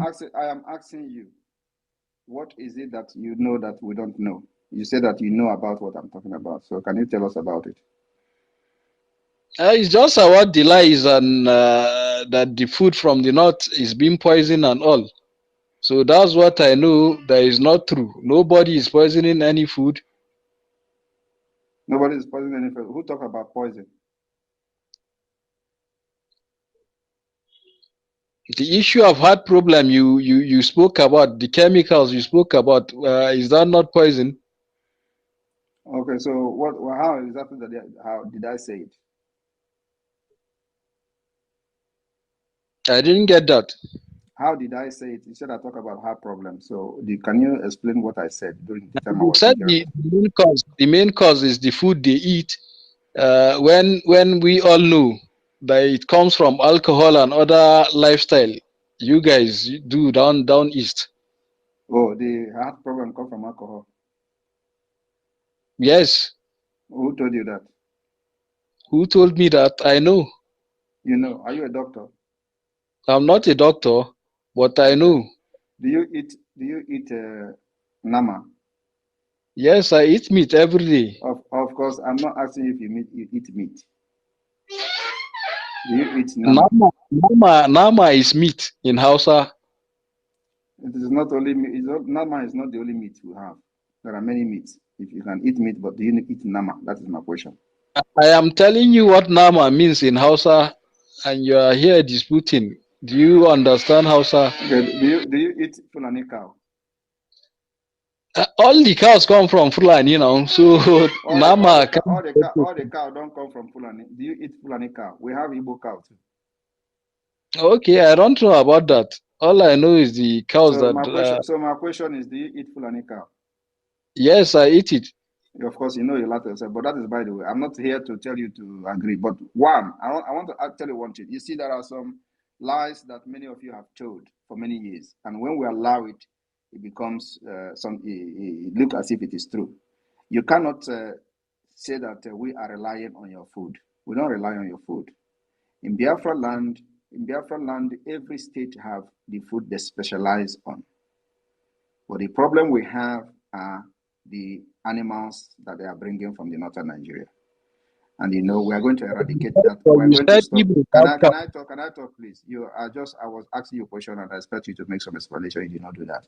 So you say that you are concerned that I did not answer a question because they asked me about food. Because that is exactly what many of you have made people to believe, that the food that we are eating are coming from the northern Nigeria. The answer is no. The specific problem we have are the animals that you are bringing and some certain things that come from the north. And also, if you claim that you are in Enugu, I will not doubt you. You may also be in somewhere in Meduguri and tell us in Enugu, but that is not what I'm here for. What I'm here to tell you is that Biafra land, listen An to me, active member Biafra, of your if face. you are in Enugu and you are one of those bringing these chemicals for our people to eat, your days are numbered there. Yeah, Civil servant, not Okay, you can be whatever you want to be. I'm just telling you now, if you are part of those who bring something and chemical to poison our people, your days are numbered. That's number one. Number two is that I want to tell you that Biafra land will have more food than you can ever think of in the north. We have what we call yams. Do you provide yams in the north? You cultivate yams? Yes. Which part of the north? Nasarawa State. Nasarawa State. Nasarawa is Nasarawa State. Which tribe live in Nasarawa State? There are several tribes: Egon, Hausa, Fulani, and other minor tribes. You know that Nasarawa State doesn't have Fulani, right? Fulani is not a tribe in Nasarawa State. So why did you mention Fulani? What tribe is the present governor? It is not about the present governor. You can the Fulani that occupy police, are they the majority in Nigeria? That is exactly what I'm saying. You are mentioning Fulani. Is Fulani a tribe in Nasarawa State? The question I asked you, yes or no? You are asking about yes, and that is a lie. That's a lie. The governor is a Kanuri man. But the governor being a Kanuri man is in Nasarawa State of today. Is Fulani a tribe? You said yes, and that's a lie. And that's what you people have done by changing the demography of Nigeria. And that's exactly what we are fighting to correct. That first of all, the present structure of Nigeria can never be accepted by the indigenous people in Nigeria. You are telling me a Fulani is a tribe in Nasarawa State. Since when? Why wouldn't your people vie for political offices and change these things politically? Change what? Instead of using violence. We cannot change it politically because you have destroyed the structure from the beginning. Your people have destroyed the structure from the beginning. You hijack the military, you destroy it, you change the constitution, remove everything Christianity from the constitution, restructure Nigeria through the constitution. And today, only in Nigeria, you have what they call exclusive list. When people should be allowed to develop themselves, develop their region, develop their state, develop their land. In Nigeria, with your Fulani nomadic system, they locked everything under a special constitution. I am a student of history. The person that brought this particular system was Nnamdi. So we were practicing regional government before them. You know why? Okay, now Azikiwe brought it, and we say we don't want it, right? Are you going to? Yes, then you follow the process. Are you going to live on the law that a dead man, brought to you after he have died? Yeah, that's what I'm saying. You brought it without any war. So why wouldn't you follow the same process through the House of Representatives, Senate, and all these lower houses of assembly? You don't have that opportunity, and the place is already bastardized by the number of the representatives you have at the National Assembly and by the terrorism you are using to force people not to talk. So anybody that raises any motion today for Biafra to come, you are going to kill the person. That is the situation we have found ourselves in Nigeria, and you cannot doubt that. You cannot dispute this. So the only way that we are going to destroy this evil entity that your people have come to build is through what we are doing today from exile, from afar. You can't even allow people to protest. In your nomadic system of government, you don't even allow democracy to strive. You don't know what is protest. Anybody come out of the street to protest, you kill them. You force them to carry arms, and then you begin to complain. That is the system that we have found ourselves. So what you are saying now is not visible and it's not possible. So we only have one solution, and that solution is what we are doing today. We have, by the way, organized a Biafra self-referendum. And so we are expecting that by the time we send this result of the referendum to the Nigeria state under Fulani watch, they are going to accept it. Because with not accepting that referendum will bring anarchy to Nigeria. A very big anarchy, more than what you have seen today. So what will happen to us, those of us that are here in the East, and we have you will have to go. If you are a law-abiding citizen, that you are not a terrorist and a terrorist financer, we will allow you to stay. But if you are we know our communities, we know those of you who live there. So by the time when we go to that time, we will know you. We know exactly your what you do in the community and how you live. So we know all those supporting and financing the terrorists against our people. We know them. We know them by their names and their village, wherever they are. So if you are innocent, you will be spared. But you know them by their names. We know everything. Don't you know that we have districts? We have 75 districts in each state. If you don't know that. So we know all of you from A to Z. And if you know that your hands are not clean, just leave, because there will be no second chance. And we don't have prisoners. We don't have prison to keep any terrorist financiers in our land. All right, next person, please. Thank you very much. And you can see that we've answered your questions very well, and then you can then do that. We have another person here. I deliberately brought you in. Pete Edochie's godson. Bring up your question. Unmute yourself. Mazi, you're welcome. Thank Yes, you. thank you. Yes, the reason why I came to this space is that I was having a discussion in my chat, my Twitter chat with some people here that are accusing this man, Simon Ekpa. I don't know much of him. I think he's benign. I don't think he's a threat much to Nigeria. I said that Nigeria flexing muzzle on such a man, I don't see it. I don't see the purpose. When there are even worse people, I can say that are bringing a threat. This man has his own grievance, whether I agree with it or not. I'm an Igbo man. He's an Igbo man. He cannot say he's more Igbo than me. I cannot say I'm more Igbo than him. But what I want to address, and I invited them to come and listen, is I'm saying it here in his presence. I don't see him much as a threat. He is having his own agenda. If he succeeds, good luck. If he doesn't, oh well. But this is more so for the people here to listen, that you have to hear his own complaints on why he is doing the things he is doing. Okay? Listen to the man. Listen to what his own reasons on why he's pushing these things. Now, my second point here is, now that I'm talking to him and his associates, please list out the things that you have that are a grievance and why are you abroad doing these things. Make the ultimate sacrifice. Come back home. I will even, because we're fellow Igbos, I will even support you if you come back home and make this headway and make this change. Thank you for the audience. I Thank you. appreciate you. Thank you very much. Kachiko. Let me respond to you. Can you just hold on? Let me respond to you, please. Don't run away. Just hold on. Yeah. First of all, Nigeria is a very complex country. Number one. Number two, Nigeria is built in a very fortified foundation. Number three is Nigeria is a terrorist state that kills its own citizens. And for that, Nigeria has adopted a nomadic system of government that doesn't respect the right of people, right of freedom of speech, right to protest, right of association, right to gather and do what you need to do in democratic system. Nigeria have traded democracy to the nomadic system. So when you are sitting in Nigeria thinking that you are in democratic system, you're actually in nomadic system of government, where everything behave like people who lives in the bush, and of course they live the bush style.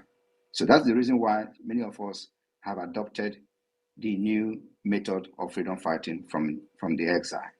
Because ndị Igbo na-atụ n'elu si na anụ gbaa ajọ ọsọ eme gịnị, agba ya ajọ egbe. Nigeria agbago ajọ ọsọ. Anyị achọpụtago ka anyị ga-esi na-agba ya ajọ egbe. Ajọ egbe ha ka anyị na-agba ya now from exile. So if you're expecting me to come from exile as a base to support Biafra, you are quite actually a very gullible person.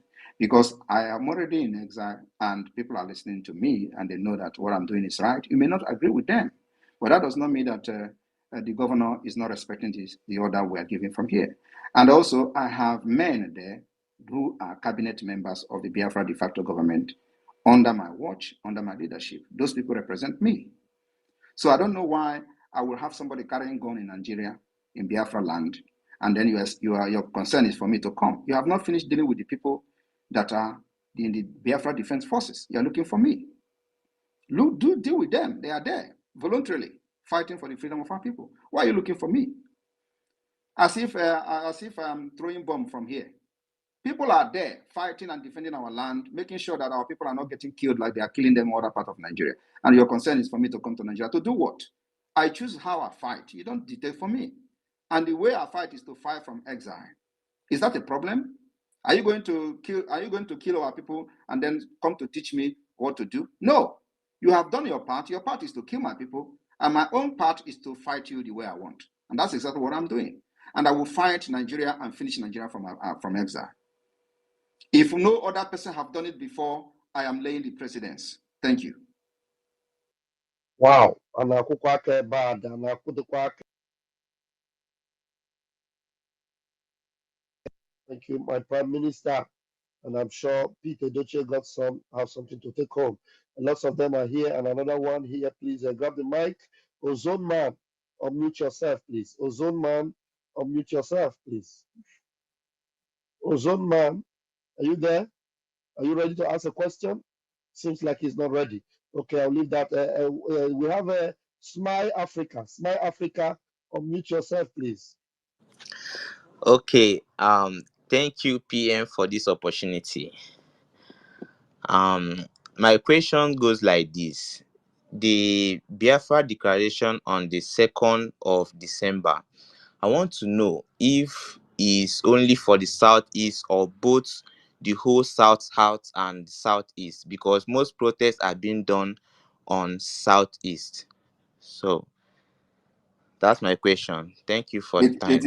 It is, there is nothing like South, South, and Southeast. Biafra has 40 United States of Biafra. So I want you to go and educate yourself. It is on social media, it is on Wikipedia, it is everywhere. Yes, I Go know and about it.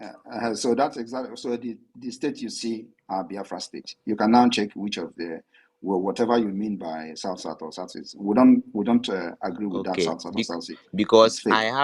I have friends from River State that ask if they are still part of the declaration on the 2nd of December. If they found their community under the state there, then they are part of it. And let me tell you, we don't even need their vote to be able to declare Biafra and declare their state part of Biafra. They're part of Biafra, they are state part of Biafra. And like you, if you watched and listened to the opening remark I made on the history of Yes, Finland, yes. not everybody during the vote of declaration of Finland, 100% voted for the declaration, 88% voted for no. So which means they won by only 12 votes to declare Wow. Finland independent state. You understand? So we don't Yes. actually expect everybody to be part of what we're doing. We'll drag everybody to it. We have gotten 50 million votes so far in the Biafra Wow. self-referendum. And I don't Wow. think any Nigerian election have recorded such a number of votes. So, and Yeah. that is to tell you that in Nigeria election, Biafra people have been protesting from 1999, because many people that are voting today have confessed that they have never participated in Nigeria election, and this is the first time they are actually voting. So Yes, it's true. they have actually protested until now. So now we have 50 and still counting, because the voting is going to end on the 28th of November. 29th of November we'll start the convention in Finland, and on the 2nd we will count the vote, release the document to the public, and go into the declaration of Biafra. And then after that, I call Nigeria Woto Woto. Thank you. Okay, thank you so much, sir. Thank you. Before the next speaker goes on, let me say something. I salute all Biafrans. I salute Okay, the Prime Mazi. Minister, Welcome. because I think when the Prime Minister wanted to bring me down, he pressed the wrong button, and so I couldn't access from the other account again. Maybe he pressed the button of the remove from the space. So I'm back on this other end. I salute all Biafrans. The last speaker that said something, you said you want to see Prime Minister in Biafra land before you can come and start fighting for Biafra. The last time that you saw Mazinam Dikano in Biafra land, that is how you people went to gang up with one Nigeria and then brought Nigerian Army, Navy, Air Force, and all the terrorists to come and kill him in his house because he spoke for Biafra. When you saw Sunday Igboho, when he started speaking freedom of Oduduwa, you people brought one Nigeria, all the terrorists to come and kill him in his house. The same way you people kill Sarah Wiwa, the same way you people uh, went to kill the Shiite Muslim leader. There is nobody that you people see in the homeland that is to stand and speak to the liberation of the people that you not go and gang up to come and kill the person. So you want to see Simon Ekba in Biafra land so that you go and bring army operation triple dance to come and dance in his house and kill him. Then later you come out here and will say, I want to see the next person to come down to Biafra land, then I'll come and join hands. You are so silly. If at your age you don't know what freedom is all about, and you have seen that they have killed thousands and millions of people who have stood to fight and to speak for freedom in that your Nigeria, and you are still dreaming, you better wake up. All the Christian Association of Nigerian leaders and pastors and bishops that Boko Haram terrorists have beheaded and then videoed and put it on the media, They were killed in Nigeria there, in your homeland. You did not say they should bring them back to where you are first before you go and start and join with them to fight for Nigeria to be free. They did not kill them in Finland. They did not kill them in Cabo Verde. They did not kill them in Senegal. They did not kill them in Gambia. They did not kill them in Mali or Burkina Faso. They killed them in your Nigeria, then in your homeland, and then you saw as Fulani terrorists beheaded all of them, and they sent you the video. Did you stand up to go and join them to fight? Or you're waiting for Nigerian politicians to come and give you money? Like the Prime Minister said, all of you can wait from now till next year to see when he is coming to Biafra land. Huh? But go and first deal with the Biafran Defense Forces. When you finish, we will tell you where we are so that you come and start joining us. Mad people everywhere. Thank you, able, formidable Minister of Communications. I call you the Kureku one of Biafra land. Please, Success is in the house. Success, please, you're welcome. Can you please take the mic, please, Success? Success, can you grab the Okay. mic? Yes, I'm here. I'm here. Good evening, Prime Minister. Good evening, Information Minister and fellow Biafrans, wherever you are spacing. The declaration of Biafra, of course, we have no other mission other than this, to follow this up until it is practically achieved. And I want to say this to Nigerian government. The new Nigerian government and all her leaders knew that they cannot stand anybody on trial in any court in the whole world, because they have stained their hands. They are known for killing activists. They saw they killed Boko Haram leader Mohammed, and they cannot handle Boko Haram today. They cannot stand anybody on trial in any courts around the world, any competent court, not this their terrorist court, which they cannot even proceed any trial. They will only be postponing with one excuse or the other. They cannot, since they brought Nnamdi Kanu back to Nigeria, he has not been judged of one particular case. Their only argument is on jurisdiction, no jurisdiction. Go to Supreme Court, you return. Go to High Court, they return you to appeal. Go to appeal. For how many years now?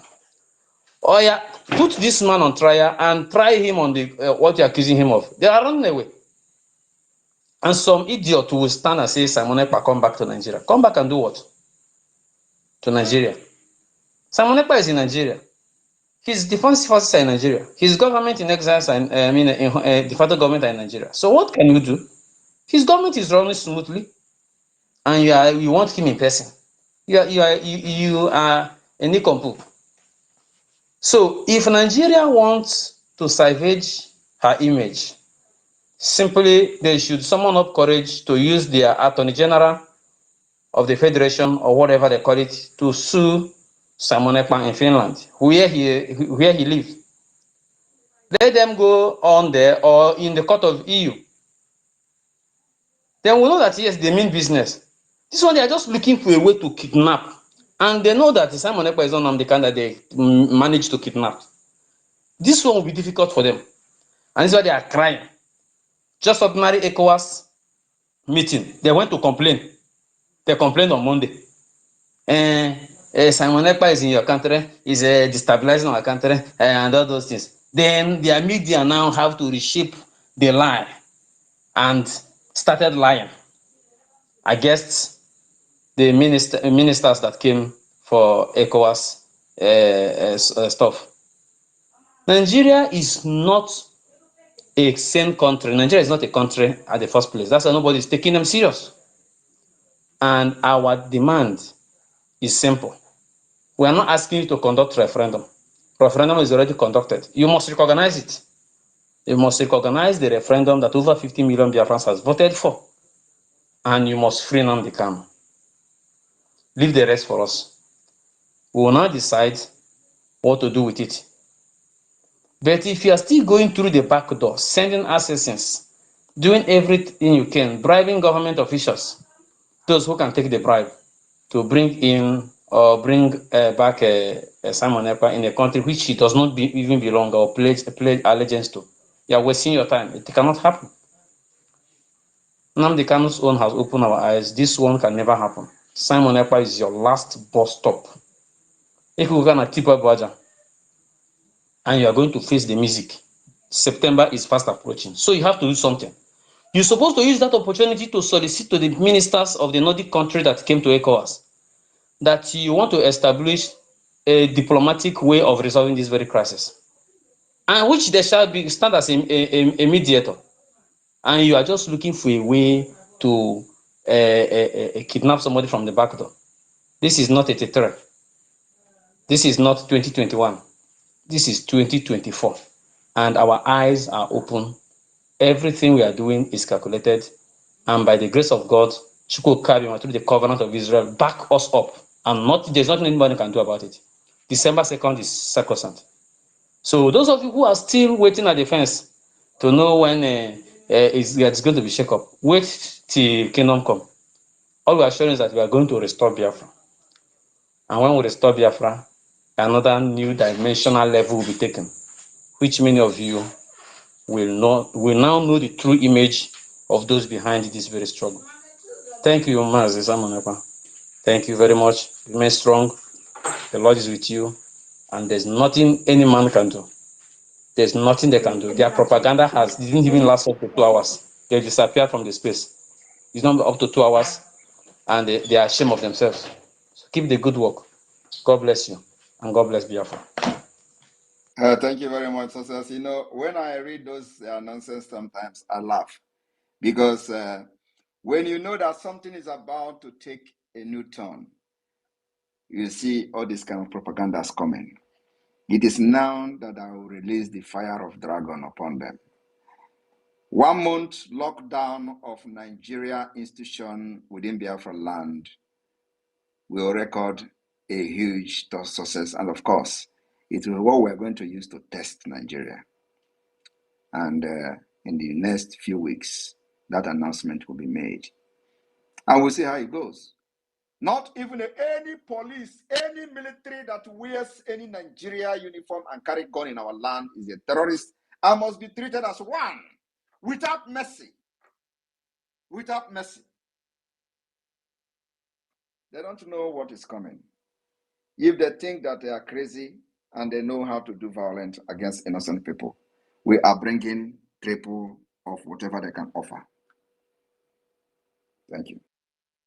Mazin Nandikanu said there is a method to our madness, and that they are about to see. Thank you, our Prime Minister. I think you deserve a round of applause again for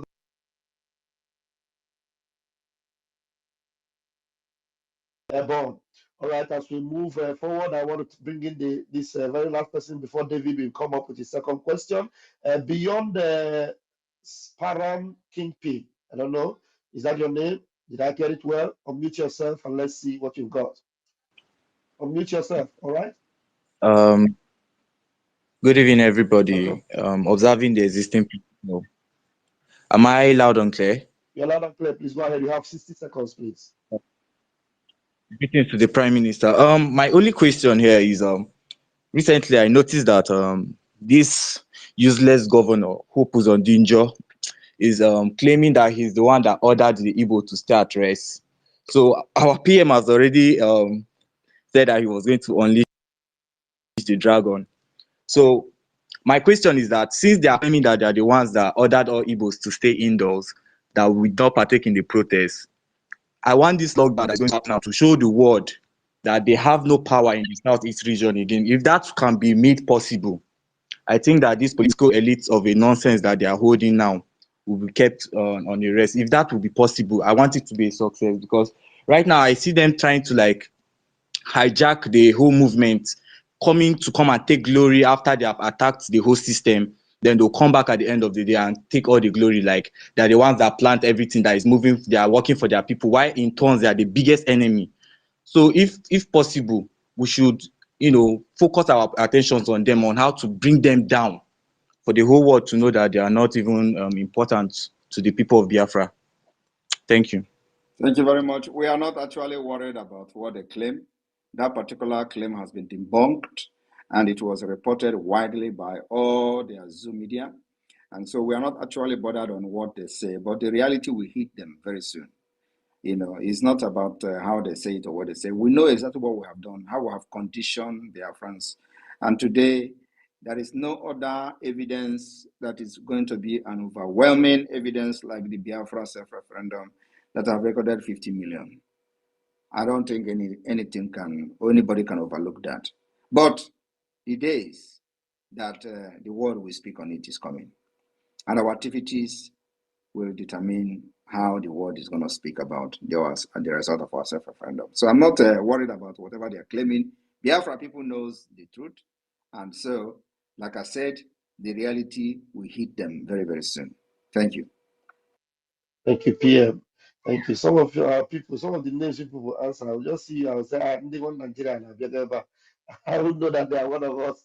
Thank you very much, Beyond the Spiral Kingpin. Thank you.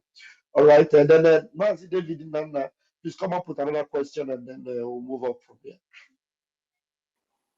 Okay, thank you, my Deputy Minister of Information. My Prime Minister, before my last question, you were born in 1985, 39 years old. You went to nursery school. I don't know. You went to primary school. You went to secondary school. You served the Nigerian government. You won laurels for Nigeria. You went abroad to study. You read law. And your law opinion is even used as a reference point. And you are a senior lawyer in your firm. You serve the Finnish army. And you are a counselor. And you are still serving. I can remember, if not 2 terms, you have contested and won, and you are still serving.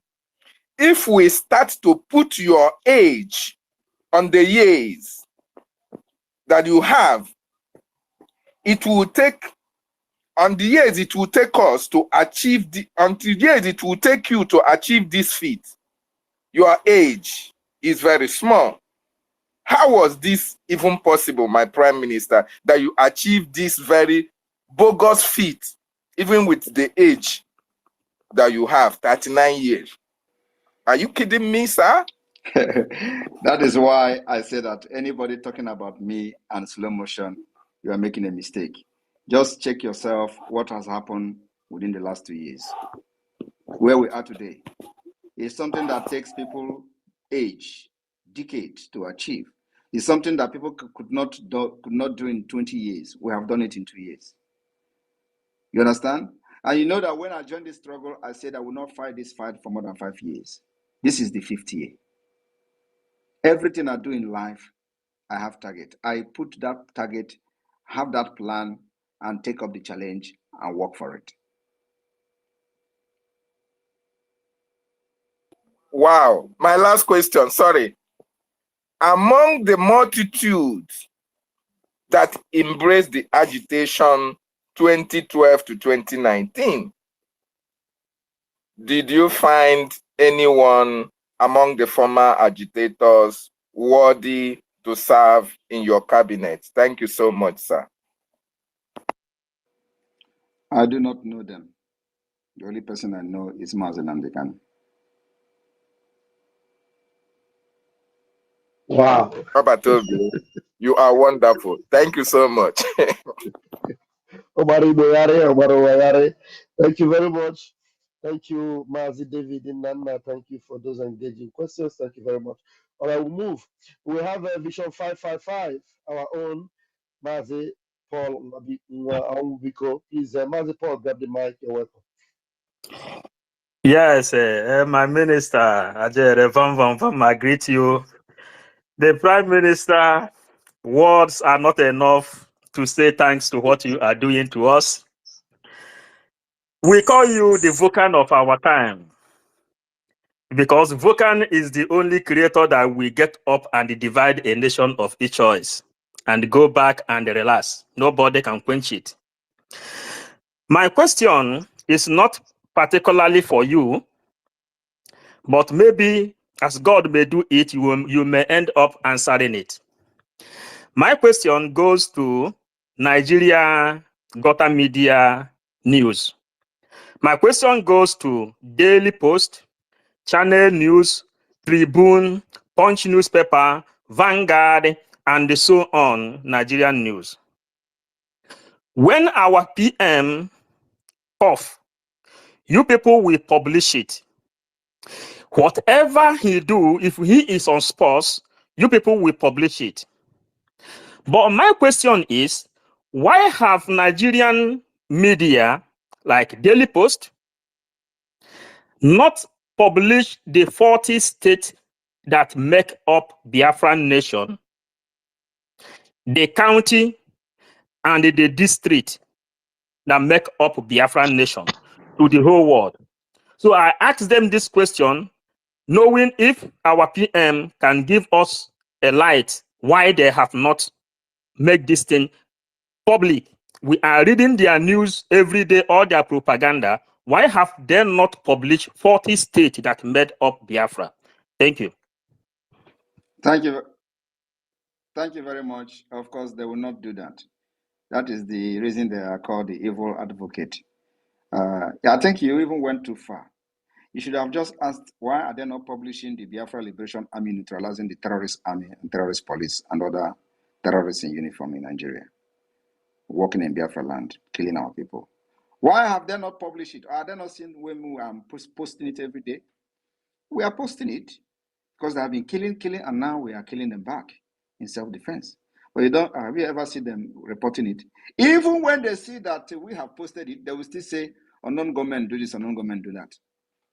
They have refused to acknowledge the braveness of the Biafra Defense Forces. Till today, that me and you are talking today, they have not acknowledged the Biafra Liberation Army. Ask yourself why. Because they know that is a validation of our fight. They will never.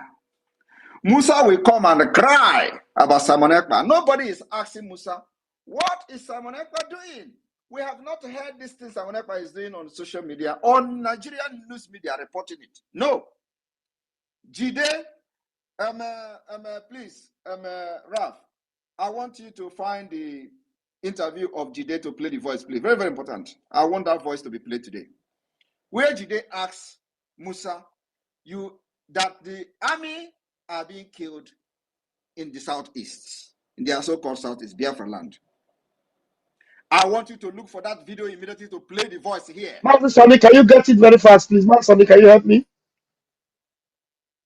Martin, are you there? Which interview is that? Yeah, but I'll look for it. Okay. Interview We'll look for it. I posted it on X here on our page. I posted it where Jide asks Musa that the military are getting killed in the southeast.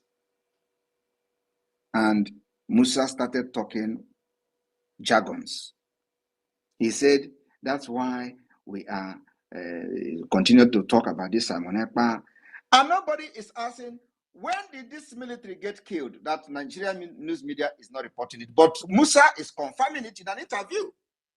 Only to begin to talk about Simon Ekpa. Nobody is asking this man question. What is going on? What has Simon Ekpa done? Because they are not telling you that Biafra army is fighting Nigeria terrorist army because they have been killing our people and today we have guns to kill them back in the self-defense. But they are not reporting it anywhere. But Musa have been crying from one office to another, from one station to another, up to the National Assembly to cry about Simon Ekpa. Nobody is asking them. But we have not heard anybody reporting about this activity of Simon Ekpa. What have Simon Ekpa done? How have Simon Ekpa activity interfered in their security in the southeast? How have Simon Ekpa? Let them explain. They say Simon Ekpa is talking, people are getting killed. Who is getting killed? And when Simon Ekpa was not talking, who was talking when people are getting killed? What I'm telling you is that any day they mention Biafra Liberation Army, they have validated our fight. And that is what they are avoiding. But the question is, how long will they avoid mentioning Biafra Liberation Army? How long will they avoid mentioning Biafra Defense Forces? This 1 month lockdown of Biafra institution will force them to mention them because the Biafra Army will come out in the name of Biafra Army and nothing else. And that's where we are going. We will bring them by force and they will announce the Biafra Liberation Army in the street of Biafra land. So that is the reason. They will never ever mention it, not even to talk about what we are posting, and they should, no. Once they mention, and I was waiting for the so-called president, the drug lord, to mention my name. That day, he will begin to go down, and he has avoided it. He don't want to mention my name. And I'm waiting for the day he will do so. The native doctor have actually instructed them not to mention my name. None of these people mentions my name anywhere. They can never mention my name. Is like holy water. The only thing they will say is that idiot, that criminal, that terrorist, that guy. They can never mention my name anywhere. I want you to take note of what I'm saying. The only person that have summoned courage to mention my name is Musa. But the president, from Hope down to the lowest, they can never mention my name. Because any day they mention my name, fire will run through their vein. So they don't. They avoid that name. But you know what? In this 1 month sit at home lockdown of the Nigeria institution in Biafra land, we will show them. That name will be forced out of their mouth. And let me tell you, I want everybody to be very observant. You see, we are not locking Biafra land down. We are not asking people not to, to sit at home. But you see, people are going to sit at home. There is going to be a lot of confusion. But they must know that this particular lockdown of Nigerian institution has nothing to do with them, and it is not civil disobedience. It is going to be enforced, making sure that the legitimization of a terrorist state and terrorist entity called Nigeria within Biafra land is taken to the next level, and we are testing them during that time. But I know Biafra people will even comply, even when the exercise has nothing to do with them. That is to show you the level we have gone in the awareness for Biafra liberation. Our people are ready to do anything to exit Nigeria. And that is the success we have recorded. Thank you. Thank you, PM. I've searched for the interview. I don't know if Sonny have gotten it. Sonny, did Yeah, you let's play it? let's play it. Let's play it. Let's play it. You can imagine if this continues for so long. The armed forces and the entire military of security agencies will not stand by and see that to continue. So Start with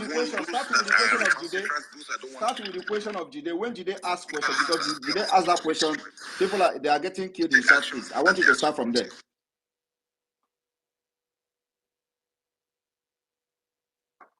Raf, can I play it from here, please? Okay, you can play it. Come on, Play it. play. Come on, play it, please. And then externally, we have external people that equally support them. The issue of IPOP. There's a lot of funding that comes in there. Yes. Are you worried? Because you know, no, this is not the one I'm talking about. On the state at home, IPOP. Come on, mute it. Mute. PM said it's not that one. This is not the one I'm talking about. This is where he said that he's worried. I'm talking about the one Jide, the big stomach idiot, that always talk nonsense. Jide asked him that people were getting killed, that the military are getting killed in the Southeast. And then I posted it just a few weeks ago. So, Sonny, the one you were playing, is it the one that... Yeah, I've gotten it. Okay. Southeast. We have a peculiar threat in the Southeast. Some people insisting that no one should go to work on Mondays, and they've been killing soldiers. All right, stop there. You hear that? They have been killing soldiers. They are not soldiers, they are terrorists.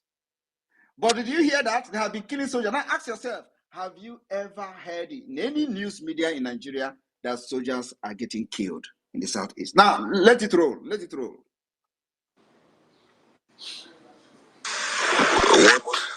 How do you assess the security situation in the Southeast relative to the capacity of the armed forces? Yeah, the Southeast has its own challenges because of, again, the nature of the terrain. The terrain plays a better role. It's thickly forested, so at first somebody can, and then you just be passing by, and then so it makes it a bit more difficult. Even with your air, in fact, it makes it difficult more with air. Even when you fly abroad ahead, you hardly can see anything. So that makes it extremely. So we have to fine tune the training of the troops there to jungle warfare. And jungle warfare has different challenges. Pause it. Did you hear that? They have changed the warfare in Biafra land to jungle warfare. I want everybody to listen. These are the people who tell you that Samanekpa is killing soldiers. These are the people who tell you that soldiers are being killed in Southeast. They are just confirming to you that they are in what they call jungle warfare. Do you know where the jungle warfare was fought in the past? America and Vietnamese War. That was the most brutal jungle warfare in the history of humankind. Today, a chief of army staff is on a national television or a television and was answering questions confirming the war that the Biafra people are defending themselves, and he said it's a jungle warfare. That was a place he said asymmetric warfare. Now, Biafra Defense Forces are killing these terrorists in our land, but they are not reporting it. When he said that soldiers are getting killed in the Southeast, did you see Musa? Did you hear Musa debunking it? Now, I want you to start afresh, please. Start afresh from the beginning. Musa did not debunk it. Southeast. We have a peculiar threat in the Southeast. Some people insisting that no one should go to work on Mondays, and they've been killing soldiers, especially. How do you assess the security situation in the Southeast relative to the capacity of the armed forces? Yeah, the Southeast has its own challenges because of, again, the nature of the terrain. The terrain plays a vital role. It's thickly forested, so at first somebody comes and then you just be passing by, and then it makes it a bit more difficult. Even with your air, in fact, it makes it difficult more with air. Even when you fly abroad ahead, you hardly can see anything. So that makes it extremely. So we have to fine-tune the training of the troops there to jungle warfare. And jungle warfare has its own different challenges because you cannot use a lot of equipment they're using. You have to go fully dismounted. And because, again, those are their own areas, a lot of advantages they have that they've built up within. But we are getting so much successes are really very encouraging. All right, cut it there. That is the Chief of Defense Staff of Nigeria, the commander of the terrorists, lamenting how difficult it is to fight the Biafra Liberation Army, that they have advantage over their own territory. Of course, it is our terrain. You can't expect to come to our land and defeat us. Not impossible. That is why we dictate how we fight you. So anybody waiting for Samanaka to come to Nigeria, you are an idiot. I will stay here and defeat you in your Nigeria.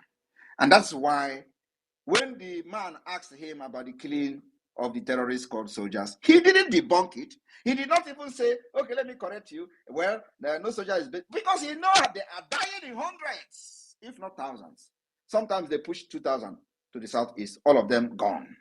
We started from the Asari terrorist group. We killed them. All of them were littered in the forests. All of the Asari terrorist group that he was bragging about, that we eliminated all of them in Biafra land. They died in our land.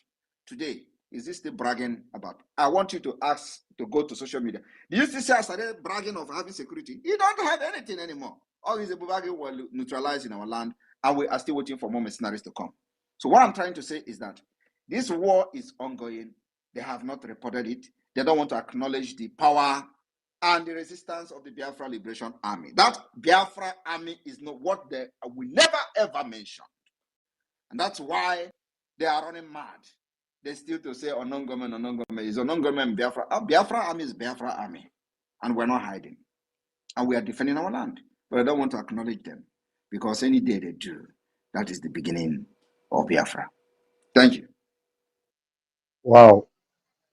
Thank you, formidable Obato Bie, our capable Prime Minister. We are so blessed. Thank you, sir. Thank you, sir. All right, Airborne. Mazi 555. Is that all you've got?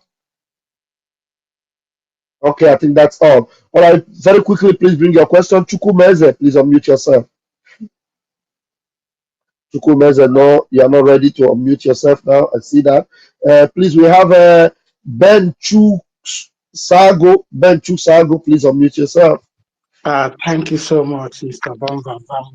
Thank you so much, the man I like. As PM, Nigeria is suffering from a heavy typhoid fever at the moment, which no medicine can cure them. PM, question I wanted to ask. I think we took Nigeria to OAU court And have you had anything from that court? Second, does Nigeria government has any right to take Finland government to the to international court? Because you are so much you know about law very well. Can you give us any light on this issue? Take Finland government Take to court. Finland government to the international court. International court for what? For what crime? Yeah, for the accusation they are accusing them that they are harboring. Yeah, that's why I'm asking for what crime. Accusation is not a crime. Okay. What crime? Yeah, they say you are inciting unnecessary thing in Nigeria. So have they any right? What is the definition of incitement? Incitement in the sense that when you say something, people carry out your action. That's what I'm saying. Though. So what is the incitement? If people defending themselves is an incitement against armed carrying terrorists in uniform, is that an incitement? Do you define that as an incitement? So they need to know exactly what crime Finland is committing now. You don't just go and start taking Finland to court for that somebody is in their country inciting what to what on what ground. So I'm happy with your answer because of the nonsense the premium times wrote that Finland is having is in big trouble. Let me tell you. Yeah. They are wasting their time. Okay? They're wasting their time. What I'm doing, I have not gone against any law. I have not committed any crime. And what I'm doing is in accordance with international law. And so they are wasting their time. Premium time is just trying to console those who pay them. Because I told you people that in the coming weeks, as we approach December, there's going to be a lot of propaganda. And that is what you see happening now. Right? Yeah. So the more of the propaganda will come. Very soon they will sign their president of Finland their signature that has ordered Samanekwa to be kidnapped. They've done it before during the election. Did you not see it? I did. They forged the letter of the Prime Minister of Finland, claiming that he has ordered for Samanekwa to be arrested and all that. It was forced. Prime Minister of Finland don't have anything to do with any issues like that. And for the fact that I'm not committing any crime against Finland, nobody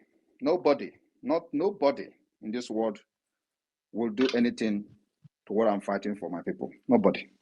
So don't worry about that. They will write their rubbish, promote our cause, create awareness with their rubbish, and that's all they can achieve. At the end of the day, it will beat our own interest. Like I have told them, there is nothing like negative reports in this world. In this life of media, there is nothing like negative report. Every negative report will always bring something positive to the table.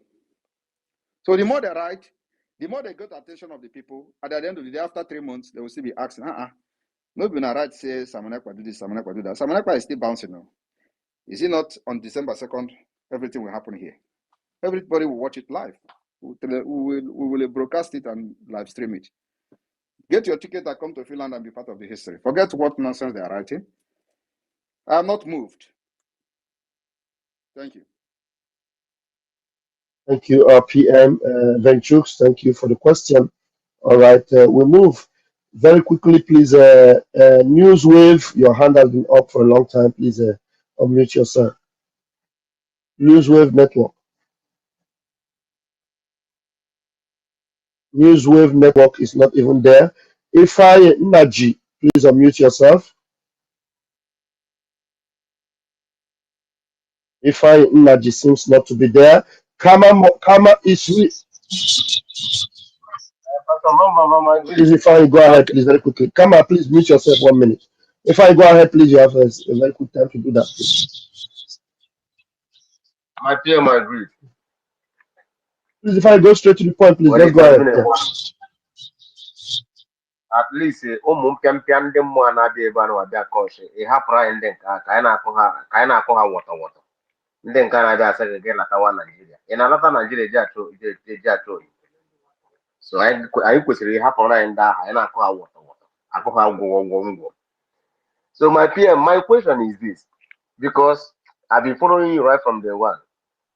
they were from 2019, and I was the person who read Esther chapter 4 for you to tell you that he did not take the mountain of the leadership. So if you can remember, but I don't know if you can recall. Now my question is, my Prime Minister,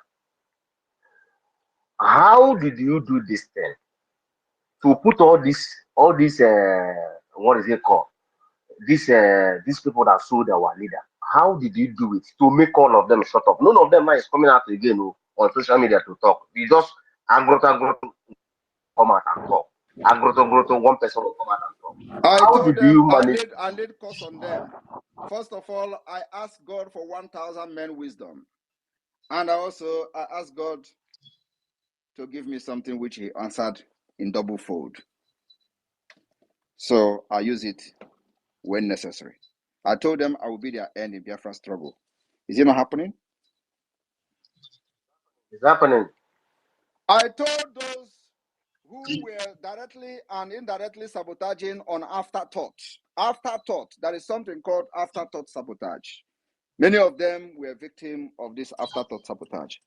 I told them the day Ejiofor attacked me by praising that idiot in South Africa, did I not tell him that his end has come? Where is he today? Where is he today? He's gone. What I'm telling you, the only thing I have said that has not happened yet is Biafra. Mark my word. When I said 150 days countdown, a lot of people fall by the wayside because after 150 days, they think that Biafra didn't come. They don't know that even before the 150 days completed, Biafra came. The so-called arrest of Simon Ekpa changed the agitation and the liberation of Biafra today. People don't know what that particular thing did in this struggle. Changed the whole thing. Any day there is any attempt on Simon Ekpa, God will double the power. That's why whenever they attack me, I get stronger. That is my secret. And if they don't attack me, I will do something to provoke them. And the next thing I have done to provoke them is the 1 month lockdown of Nigeria institution in Biafra. I know that is going to provoke them to the highest. That's why you see them. When they finish and the Nordic countries ministers came for ECOWAS meeting, what they did was to start discussing Simon Ekpa. Asking Simon Ekpa, what is Simon Ekpa doing? And you think they're going to start telling you, okay, we don't have any problem. We don't have any. They will tell you something you want to hear. I will still be here. The next 2 months, the dynamics of the struggle will change. What I am fighting is a fight that every reasonable person must do for their people. And that is the sacrifice I have to make. Telling our people that they have the right to live, they have the right to fight a terrorist government, they have the right to defend themselves, they have the right to carry arms. When somebody with arms come to kill you, you carry arms and kill the person back. In fact, kill the person first before the person kills you. That is the awareness I have created. It is not a crime anyway. Encouraging the people that they must defend themselves against the onslaught of the Islamic jihadist movement. That is the crime to these idiots in Nigeria. But like I said, I remain their end. I have not started though. Wait until after declaration. The Biafra people have given us the mandate. You know, the kind of mandate that we're giving to us. If I have nuclear bomb today, I will throw it on Aso Rock. Thank you. Oh. Did you hear what I said? Yep. If I get nuclear bomb today, I will detonate it in Aso Rock. Wow. Yeah, my PM, last but not the least. Pastor Van, please let me ask the last question, but not the least. You know, when our PM said that he asked God for 1,000 men wisdom, people do not understand what he means. He told Mazen Namdekan that he is 50 men in one. Then calculate 1,000 men wisdom in 50 men in one. That is one person have 1,000. One person have 1,000. Calculate it to 50 person in one. You know, the wisdom is too much. In fact, it supersedes Solomon wisdom for you to lead our people. Now, my question is this out here. How do you manage to sleep? Because every time you're in a meeting, you are engaged. You are engaged every single minute of the day. How do you manage to sleep? And when it's needed for you to come on the air to speak to us, you come to the air and speak to us. Even today, when they are doing this, their shenanigan propaganda that you have been arrested, this and that, that they are. I told one of my friend, I said, leave all these people there. This is their propaganda. When they finish, they will shut up their mouth. So, my PM, please, how do you manage to sleep? I don't sleep.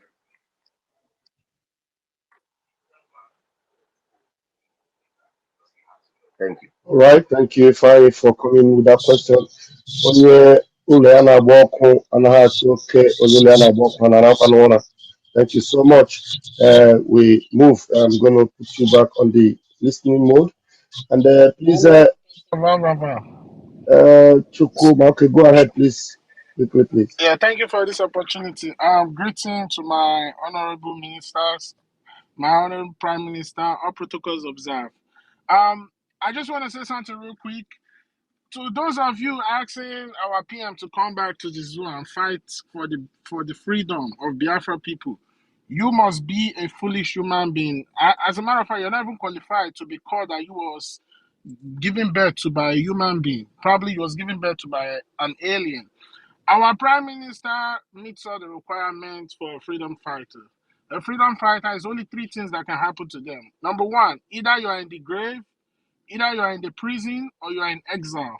And he's in exile fighting for this freedom. And definitely, this freedom is going to come.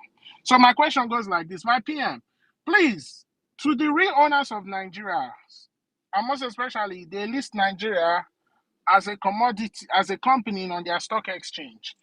You know the people I'm talking about. They have the real map of Nigeria before they came into Nigeria, because this is not actually how Nigeria used to be. It was much more different compared to now. Have these people ever reached out to you to try and change your mind or try and stop you from doing what you are doing for the people of Biafra?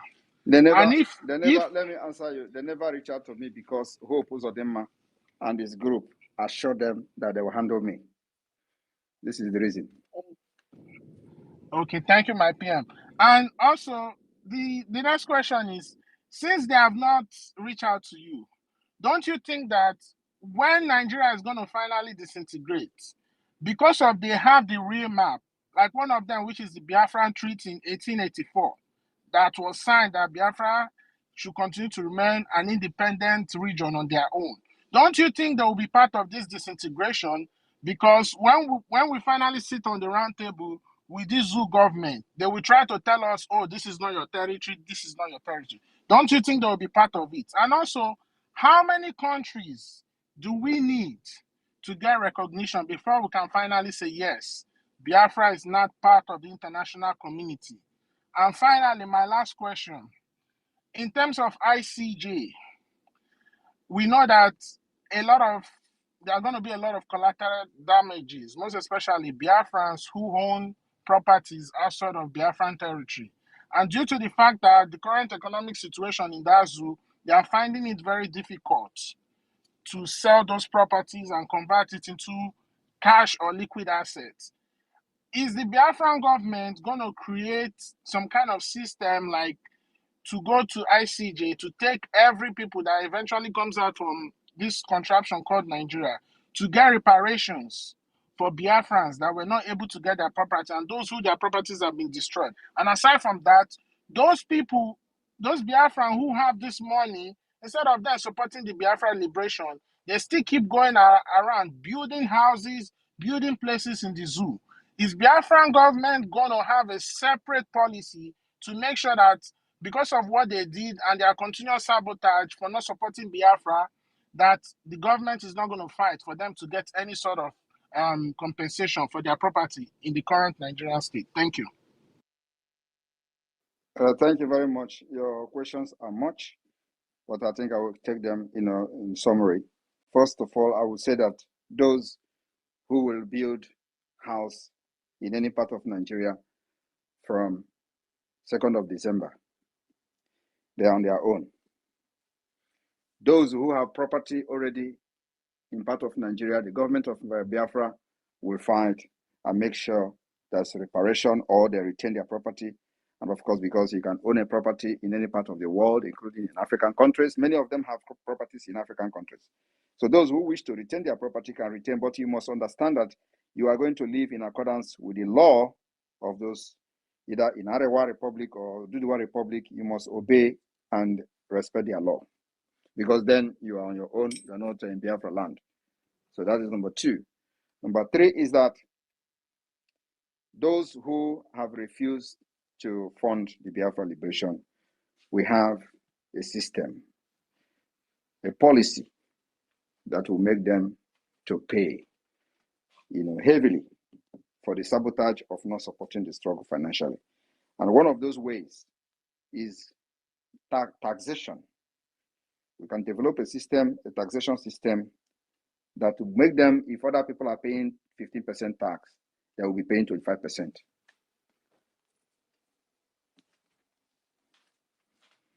So if you have, this example of a policy I'm talking about. So if normal people who were part of the struggle are paying 15% tax, you who never supported it will be paying 25, even 30.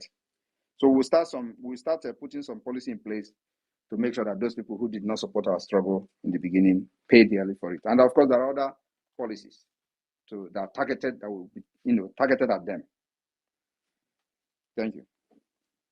But you didn't answer one of the questions. It goes like this. I said, after we declare Biafra, how many countries that we need, that's a good number of countries that's good enough, before we can say Biafra is now part of the international community? We need to start with, thank you. The declaration already made all part of international community.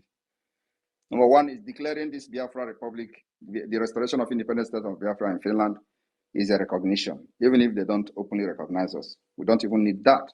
So we need only one country to recognize us, just one. But I want to tell you that the declaration is a recognition. You know what I mean? Thank you so much, my PM. Thank you. Continue your good work. Thank you. Thank you, sir, PM. And remember, while the PM was telling us the story about Finland, even Finland, so many nations didn't want to recognize them. But today, you know what Finland is, and that it is Finland you are bringing to Biafra land. Thank you so much, our Prime Minister, Ebon. All right, please, the next person who should have been Citizen, please, Citizen, bear with me. Let me quickly bring Biafra Unite because of where he is. Hopefully, he can have network to ask his question. Biafra Unite, are you there? Yes, I'm here. I'm here. Mazi, Deputy Minister of Information. Please, I want you to kindly bring some other person, because I'm putting down my questions to the Prime Minister. Thank you. All right, go ahead. Okay, I was even afraid of your network. It seems you have a better network. That's good. All right, very quickly, Citizen Dama, please grab the mic, please.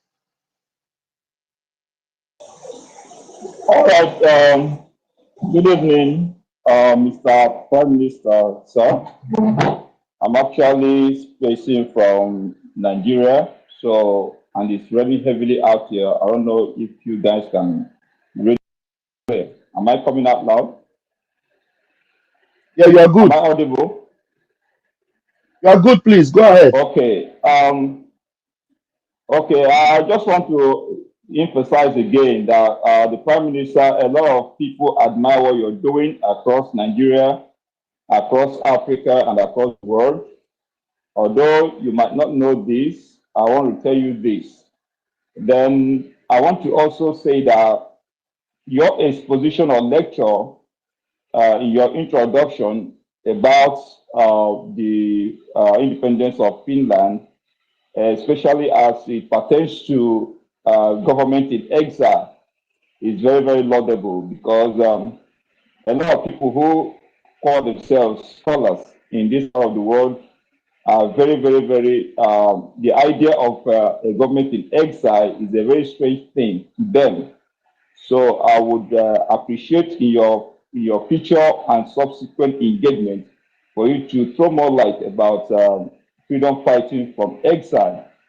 Then this is my question. Following your media engagement recently and going through your timeline, you have outlined different strategies to getting your freedom, which is diplomatic, political, and then armed struggle. And then some people have also kind of compared you to Joshua and Moses, just like in the days of old, when the people of Israel were crying, "Let my people go, let my people go." And then the Pharaoh did not allow the children of Israel to go, and God visited them with 10 plagues. So what I want to ask you right now is, are the 10 plagues already in place? Is the text that's going to come in a very short time, talking about the lockdown happening in the region, part of the text, which is the plagues on Egypt upon the country called Nigeria? Is it started or is about to start? I just want to find out that. Sorry, I did not get you. If what is about to start? I said in the days of Moses, Moses was telling Pharaoh to let my people go, but Pharaoh did not heed the cry of the Israelites. And the God of the Israelites visited Pharaoh and his people with 10 plagues.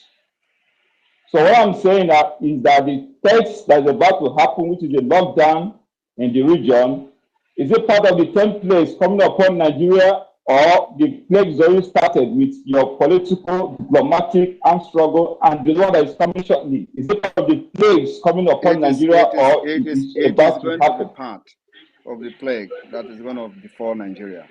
And like you say, if you listen to my declaration on the first day I made announcement, I said we are going to test Nigeria.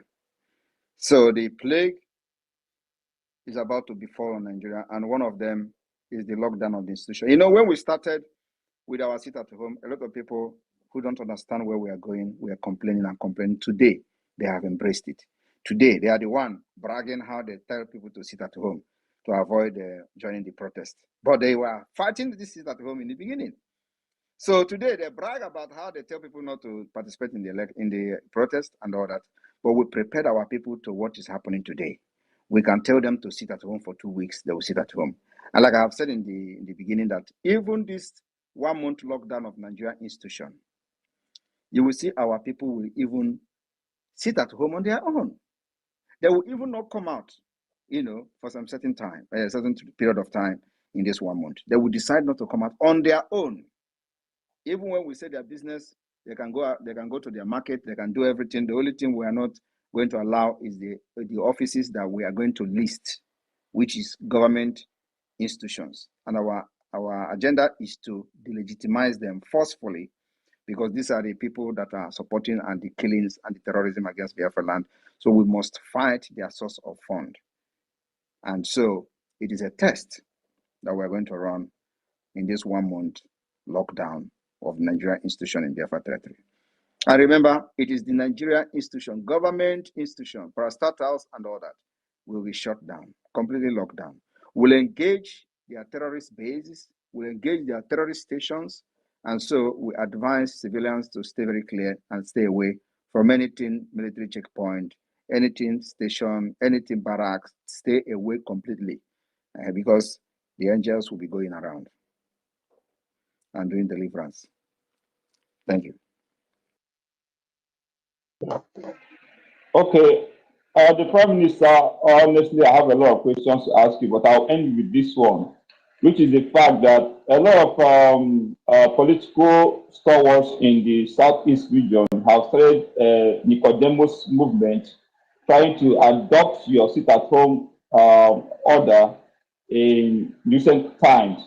Do you have any plans to accommodate them if tomorrow they also hold the back door to identify with your movement by supporting it in any way? Do you have any plans to open your doors to them in the future? Open my doors to who? Yes, the politicians are coming on media to talk about the sit at home, why the Igbos must sit at home and not protest. We see a lot of top politicians from the Southeast region coming on the TV, coming on the radios to emphasize that is to show you that everyone who is a Biafran by blood is a Biafran. Most of them today who are shouting Nigeria, Nigeria, is because of fear of getting assassinated by the nomadic system of government. It's because of the fear of getting killed. Because if they come and talk about Biafra, they get killed. So, fear of losing their status quo, fear of getting killed, making them to support Nigeria at all costs. So, whenever there is any slightest opportunity to do something otherwise, they grab it. That's why you see now they are talking about sit at home. Because all of them, you think that if we get Biafra today, they are not going to be coming to beg us to come back to Biafra land. They will beg. They will do everything to come back to reunite with their family. And like I said, as a responsible government, what we are going to do, some of them that will survive, some of them that will survive. I said, some of them that will survive, they will come begging for the reintegration, the unification, and the rebuilding of Biafra nation. And of course, as a government, we'll make our decision then, not now. Thank you. All right. Thank you, Citizen Dama. Thank you. Thank you very much. Thank you, Citizen Dama. Thank you. Please, the next person, I want to give you microphone. You have the picture of my formidable chief of staff as your DP. I don't know how to mention this name. Is it Kuchi HQ? Please, can you grab the mic? And I'm curious. Mute Good yourself, evening. please. Yeah. Uh, can you hear me now? Yeah, I can hear you. Please go ahead. Okay. Good evening, my able Prime Minister. Thank you for all you're doing for us. Thank you so much. And I thank Finland for giving us their support, because it's very obvious that they love us and we love them too. So my question is, I would like to, the media team, I would like to see the symbol of a Jamma, our currency. I'd like to see the symbol, because Naira have symbol, dollar have symbol. So I'd like to see the symbol of our currency and Okay, our Prime Minister. we've had the Thank you so symbol much. posted several times. We'll repost it again in case you didn't catch it. We'll repost it after this program. You'll see the symbol of a Gemma. Thank you very much. All right. Veteran Dragon, please, can you grab the mic? Yeah, thank you, thank you, thank you. Thank you, my Deputy Minister of Information and Communication. Thank you, my Prime Minister. I want to salute you for what you are doing for us. We are so impressed with how you have led us thus far. We are so excited. We are very, very happy with you, and we love you for what you are doing for us. The way you stepped in at the right time, when it was as if all hope was gone, and you came in to the scene and changed the entire dynamics. This is indeed the new dimension that our leaders talked about. Nigeria is in disarray. They are running helter-skelter. Because of the declaration that is coming up, Nigeria is now in a state of confusion. How can someone that is far away in Finland cause such confusion in a country that is so far away? I give you my kudos. I salute you. The influence you have on Biafrans. Can you imagine 40 million, over 40 million votes have been casted to tell you, fight for us, deliver us, save us. Therefore, whatever you do to save Biafra, you have the mandate of the people. The sovereignty of a nation resides on the people, and the people have spoken in one voice. They have spoken eloquently. This is overwhelming. Therefore, go ahead. Go ahead Whatever it takes to set us free, go ahead and do it. I was reading the beautiful reply of the Finland diplomat when he said that this is a judicial matter and it's going to be based on rule of law. Rule of law. That was a knock on Nigeria. Nigeria does not have rule of law. I thank God for Finland and their support. My Prime Minister, I salute you. Carry us, keep going. You know the road, your template is wonderful, and you have been following it consistently. I want to salute you and say thank you so much. We are all solidly behind you, and the Elohim is with you. Thank you and thank you and thank you. In the mighty name of Jesus, amen and amen. Thank you very much. Thank you very much. And that's actually something I didn't want to actually mention before, but it's good. Let me just chip in something. You know, it's good you mentioned this. You know, when they say it falls under Finland judicial system, they don't know what it means.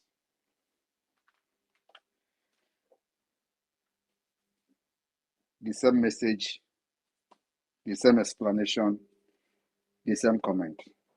Of course, indeed, it falls under Finland's judicial system. We are here. Thank you. Thank you, my Prime Minister. Thank you, Veteran Dragon. Thank you for My your. Minister, can you hear me? Oh, go ahead, Mazi.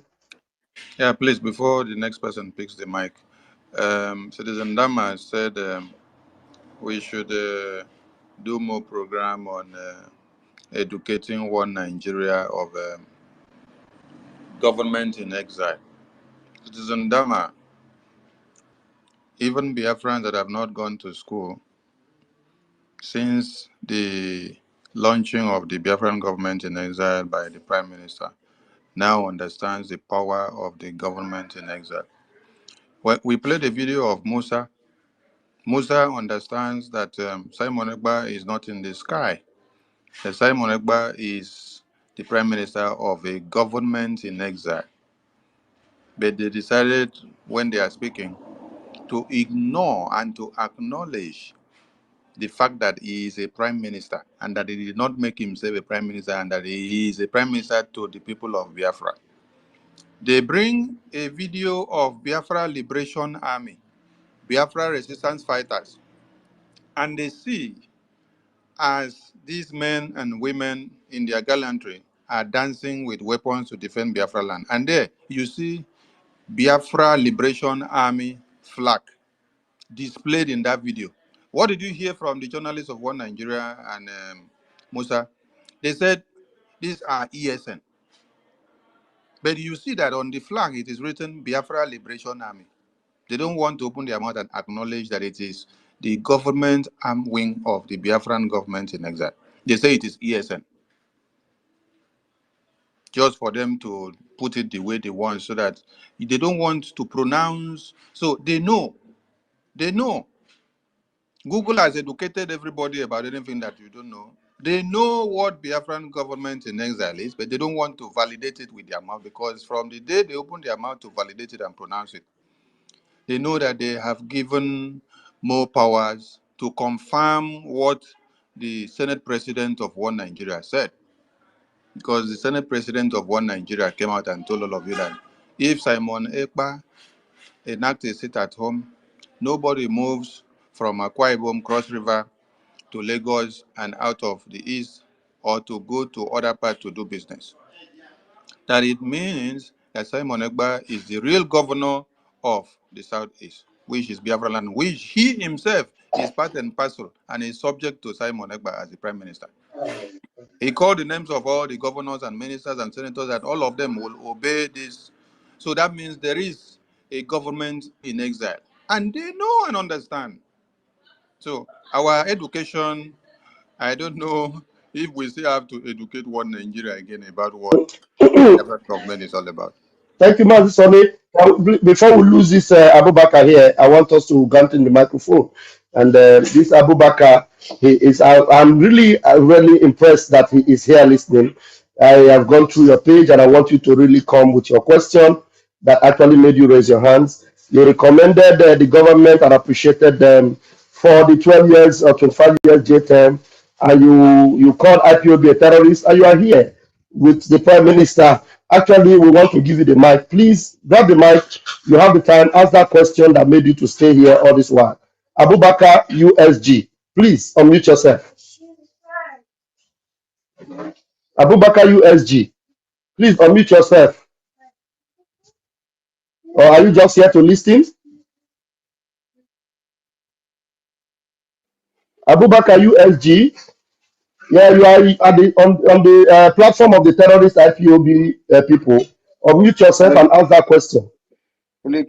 speak your fufu there. Maybe that's what you understand. Please, does anybody understand Fufude here, please? Help me. You are free to unmute yourself so that maybe we will hear you because they are nomadic, they don't understand English.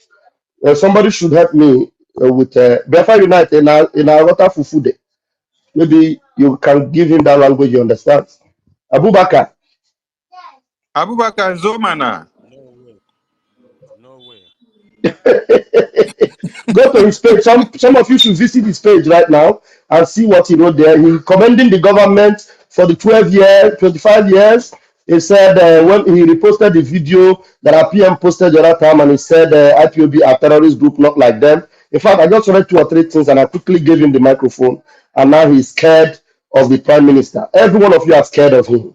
Every one of you will hide under your bed. Even Musa. Even when Ahmad Obello opened his mouth to say that they cannot give the position that a Biafran qualifies to serve in one Nigeria, that they would rather go and get a foreigner than to give it to a Biafran. He clapped for the video and said that shows that Northerners have the balls than IPOB terrorists like you guys. So he's really acknowledging what Ahmad Obello said. But he's here now and we want him to speak. He's not ready to speak. Abubakar, what has taken your power supply? Refill more gas, please, because you said you are a director of a USG Natural Medicine. Vam, you can pick another person while we wait for you. Pick The this. fear of Prime Minister is the beginning of wisdom. He will be your end. He will be your end. He say, Karma is real. Give them some dose of Biafra, please. Unmute yourself. All right. Thank you so much, PM, for coming out again to speak to Biafran. I want to just ask you a question that is similar to the question you asked MNK some time ago. I want to take your mind back to Abori Accord, which was an agreement between Nigeria and Biafra, but it was thwarted by Nigerian government. And also I want to remind you about the promise they made after the war, RRR, which means rehabilitation, reintegration, and reconstruction. But they've never done anything about it. There is something we have come to know about Nigerian Fulani government. They call it takia, people deceiving people, and they use it all the time. My question now is, apart from Biafra freedom or Biafra, you can now go, is there anything Nigeria will offer you at the moment that will make you change your mind regarding December 2nd declaration of the restoration of independence of Biafra and then defend it? Thank you, sir. No amount of offer in this life will change the declaration. Rather, the declaration will be moved to the earlier days, like the earlier date than 2nd of December. And I want to let every Biafran to understand that the time of in Abori we stand is over. In Abori we stand doesn't work for us today. Even if that Abori had worked, by now we would have changed the system of Abori. So the time of Abori would have worked at that time, during the time of Dume Wojoku and his group went for Abori. Maybe it would have worked for them. But now, a lot have changed. So we don't stand in anything Abori, which is the restructuring of Nigeria. That will never work for us, not at this age.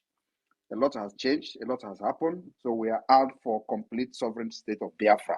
Nothing like Abori, nothing like restructuring of Nigeria. We are not going to be part of it. And like I said, the declaration of the restoration of the independent state of Biafra will be on the 2nd of December or earlier than that date, depending on what happened from now to then. Thank you. Thank you, my Prime Minister. Kama Israel, are you good or you have one more? You good to go? Yeah, I'm happy with the All answer. right. Okay. It's just a reminder that we are dealing with the people that are always looking for a way to deceive people. Because now that they're approaching Finland, they will behave as if they are ready to do anything Biafrans want, and probably use that means to lure us into believing in what they will offer. That's why I asked the question. Finland will not listen to Nigeria. Nigeria is a terrorist state. I have followed a very laid down democratic principle, the highest democratic principle that every sane nation will respect in this world is when you allow people to make their choice. We have given the Biafrans opportunity, create that opportunity for them to vote in the self-referendum, and we have done what many nations could not do. So Finland can never, ever, ever go against their own law and constitution. I don't need to go into discussion of this Finland thing. Let them just rant it tomorrow. If I commit crime in Finland, Finland will hold me responsible for the crime I commit in Finland. And I know what I'm doing, and I know when I've crossed the line, and I will never cross the line in Finland. I respect Finland. Finland is my country that have given me everything I need, and I want to replicate what I have gotten from Finland in Biafra land and give them life. That's what I'm fighting for. So anybody that is talking about me or Finland doing anything to me or anything like that is just living in a delusional state. You people don't know the law of Finland. You don't know the kind of treaty the Finland. Finland doesn't have any treaty with any country. I don't need to go into that.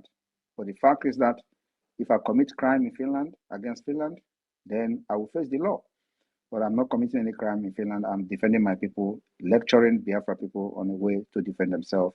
And as a Biafra government in exile, the minister of the Biafra, Prime Minister of the Biafra government in exile, I am fighting in accordance with international law and norms. So I know exactly, and that's why I'm getting mad in doing what I'm doing against the Nigeria terrorist state. And I will continue to increase the tempo. I will continue to make sure I solicit for support to be able to fund the Biafra Defense Forces and arm them to the teeth.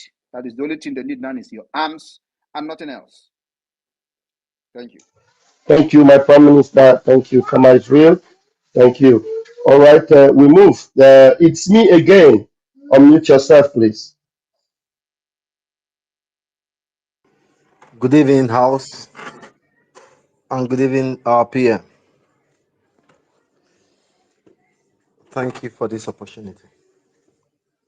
Now, you once said, PM, that you set down condition of stopping or ending this sit at home because we are looking at 1 month long sit at home, and this time is targeted on government offices, Nigerian presence in Biafra land. But you once set a condition for stopping this sit at home. And Mazi Nnamdi Kanu is your pivot point. Should I say pivoter in that your condition? One of them said that if they release Mazi Nnamdi Kanu one, and you have meeting with him one-on-one, then if they release Mazi Nnamdi Kanu, you will stop the sit at home. Secondly, you must have meeting one-on-one to sustain your stopping of sit at home. But you didn't give timeline because given how things are going on, December is by the corner. Does this your demand has a timeline? Does it have longevity or it is permanently open?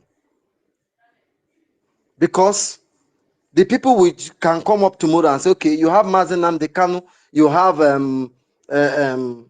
you have your meeting with him one-on-one anywhere in the world that you may demand. They might reach out to that demand very close to your December 2nd declaration.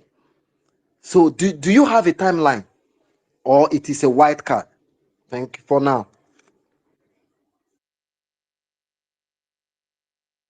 You should have known that. Okay, go ahead, Pierre. Sorry, sir. It is not giving monkey cup to drink that matters. So are you going to collect it back?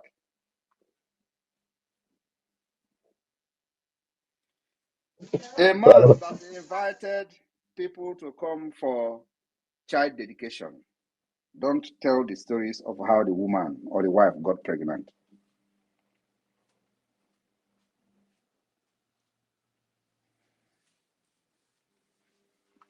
I don't know whether this what I'm saying is making any sense. Too much sense, sir. Too much sense. So let them release him. And of course, we gave Nigeria from 28th of November to withdraw every Nigeria presence in the terrorist army uniform police from Biafra land. From now to 28th of November. After that, they will begin to kiss dust in a different level. Okay, awesome. One Senator Shehu Sani once invited you to ECOWAS head of state meeting, and your response to him was savage. And from your response, you are not interested in ECOWAS. And in recent days, we have seen Mali and Burkina Faso and I think Chad pulling off from this same ECOWAS. Does Biafran government in exile have plan to follow suit, or do they have their own plan? We have our own plan. We recognize those who recognize us. We despise those who despise us.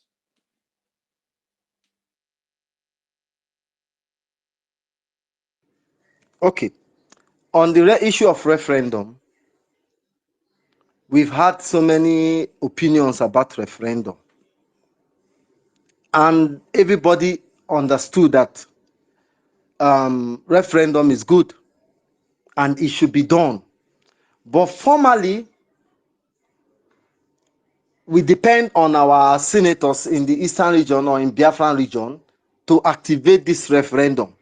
Now that this technology give you the opportunity to carry out this... Please address them properly. Defunct senators. Because we have given the vote of no confidence on them long time ago. And as you can see, that doesn't represent anybody in Biafra land. They can't even go to Biafra land on Mondays. That is a vote of no confidence on its own. If there are senators representing their people and they are from Biafra land, they should visit Biafra land on Mondays. Right? Of course. So they cannot visit on Monday, which means they don't have control over the people and they have no legitimacy over Biafra land. So they are defunct senators. And their voices doesn't matter and it doesn't count. Okay, in this situation where this referendum has been carried out, we have so many audit companies, so many, like one of the authenticity of this referendum is Google.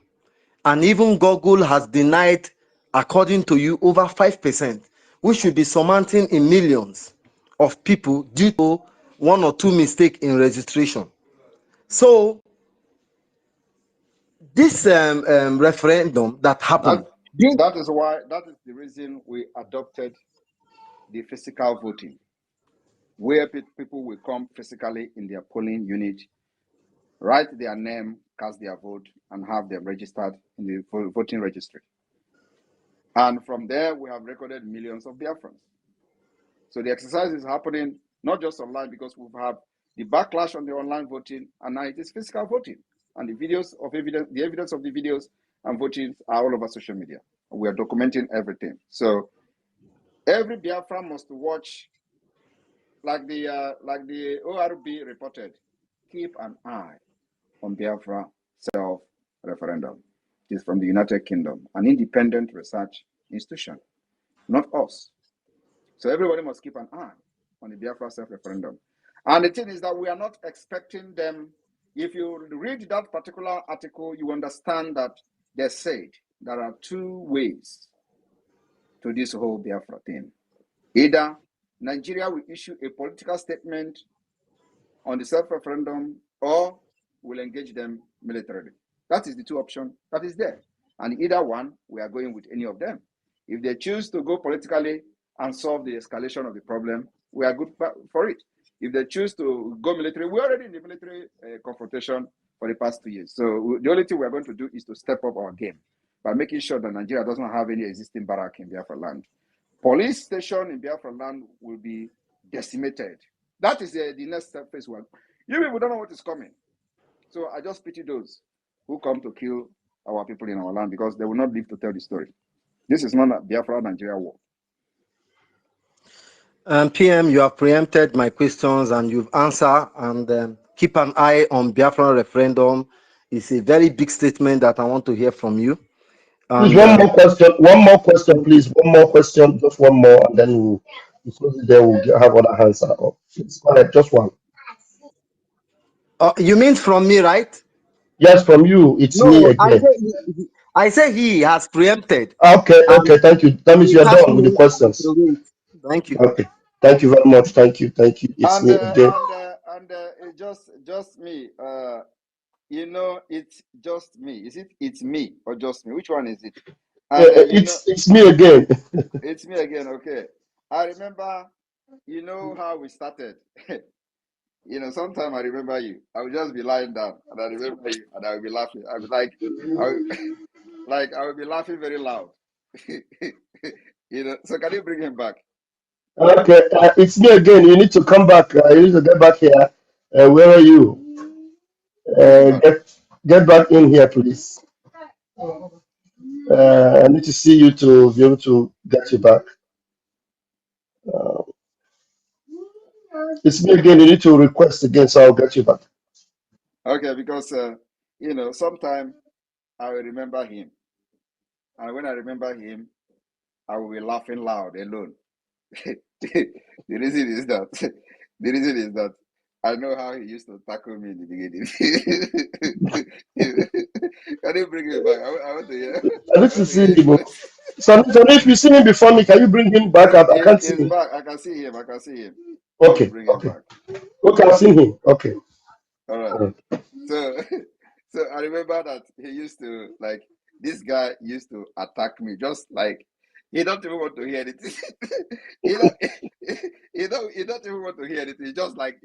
He's just fighting for problem. Like, even when there is nothing, he want to manufacture something. So one day he started confessing, I say, yes, of course I know that, you always attack me. And he said that he has done everything to know whether I can fall for the trap. And then every time I continue to skate through. So that's when I remember that statement, I remember his face, I'll be laughing alone. I'll say, this is Biafra struggle. When the person does see it's me again. You remember, right? Yeah, PM, so many water have gone under the bridge. And the truth of the matter is that you know my house in the village. You know where I come from. And we don't talk too much. So many water. As I'm talking to you, I cannot repost what you post on Twitter. They started tracing me, and you know where I am. You know where at a time you advised me to guide my identity jealously. You know where I am. You know my name. You know my surname. So they started tracing me. I ran out of Twitter, out of space, and I discovered where all these things were coming from. and Yes. always they ban and shadow ban me, and so many water, like I said. I will use the other account, that's my real name, to Yes. talk to you, sir. All So, right. and No, but meanwhile, I am it's still. it's part of the history that we are going to talk about, because you know a lot have happened, and this is where we are today. And after all that went wrong. Meanwhile, I'm still watching out for mistakes, sir. Make no mistake. You're still watching out. You can watch till the kingdom come. Wow, awesome, awesome. All right, Evan, we move. We have our media, Ada Biafra, Betty Ford. Betty Ford, please grab the mic. And you have a question for the PM, please go ahead. Thank you. Thank you, my ministers. Not really question, but I might ask him one question in the end. PM, Your Excellency, I thank you so much, especially the Finland history you gave us this evening.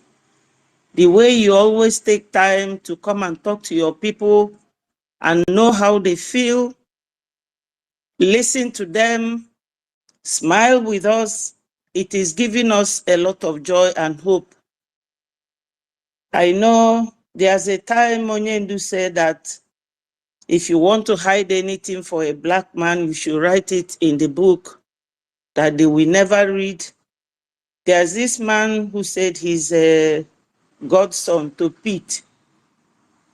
He was asking you to come to Nigeria because they know that Nigeria is Golgotha, where people are killed for saying the truth. Onyendu also said that he will kill Nigeria with the truth. And you are here doing the needful for us. Recently, as recent as this afternoon, I was listening to one Hausa man. He said that we should stop addressing them as Arewa because Biafra is going and Oduduwa is going, that they are not Arewa, it's Fulani using it as a means of dominating everybody. So I don't know where all these people are. They don't listen to what is going on. Especially during the protest, the people from Kaduna were wielding Russian flag. And I was wondering where CD Musa was, because it's part of the anarchy that the protesters are displaying. So I believe that the country has divided itself, you know. So that very man should know that Charles de Gaulle was in United Kingdom when he was the commander-in-chief of France during the time of Hitler. Our people, they don't, some of us really, they don't check things out before addressing it. So if you are in Nigeria, that is when he will join you. Why did he come to this space? Anyway, that No, is by the way. he think that if they start killing Biafrans, they will say, "Oh, you are the one who speak on the space that day. We are going to spare you." He think that they are going to give him the opportunity to explain himself. That it was the one who was telling Simon Ekpa to come to Nigeria that day. Do you remember? You don't remember me? Before he will even open his mouth, they have cut off his head as a Biafran. That is this Yes, kind of people. That's how they end up. yes. So the Hausa man I listened to this afternoon, he said that the Fulanis want to dominate everybody, that they are not Arewa, they are Hausa nation. And there is Biafra nation and Oduduwa nation. I posted it on my Twitter so anybody can go and listen to it. So the man said that they are now using Tinubu. They think that they can use Tinubu to get whatever they want, but that they are disappointed. So our people are not getting it that Nigeria is divided already. They are the ones sewing those Russia flag and giving their children to be on the street. And Musa didn't do anything to them. But that is not my question. My question now goes to an article I read on your Twitter handle where Mr. Emeka Anyoko was going to Tinubu to ask for referendum. And at his age, I was wondering, why does this man talk about referendum at this time? I also read the answer you gave him, which I was happy about. But the following day, is it Daily Post, wrote that some Biafrans are going to ask Emeka Anyoko to recognize Biafra, but that he refused. So I don't know that thing he's asking Tinubu to do, a referendum or whatever. How is it going to have any impact on what we are doing? Emeka Because Anyoko is not issue I'm going to discuss. You have responded to him, and that is the end. It ends there. He does not represent anybody. He doesn't. We don't even know who he is. He has not spoken to the atrocities that Nigeria has committed against Biafra people. So I'm not here to make him a topic. What he's trying to do is to come as either to take the Hanez Ndigbo presidency, which we have abolished, and then of course after that they will kill him. So I'm not here to discuss Emeka Anyoko. Okay? And of course I don't even know what they wrote about him or whether anybody went to him. I'm not here for that. Emeka Anyoko is not somebody that I'm going to be discussing. I've responded when he went to the presidency to do something, and it ends there.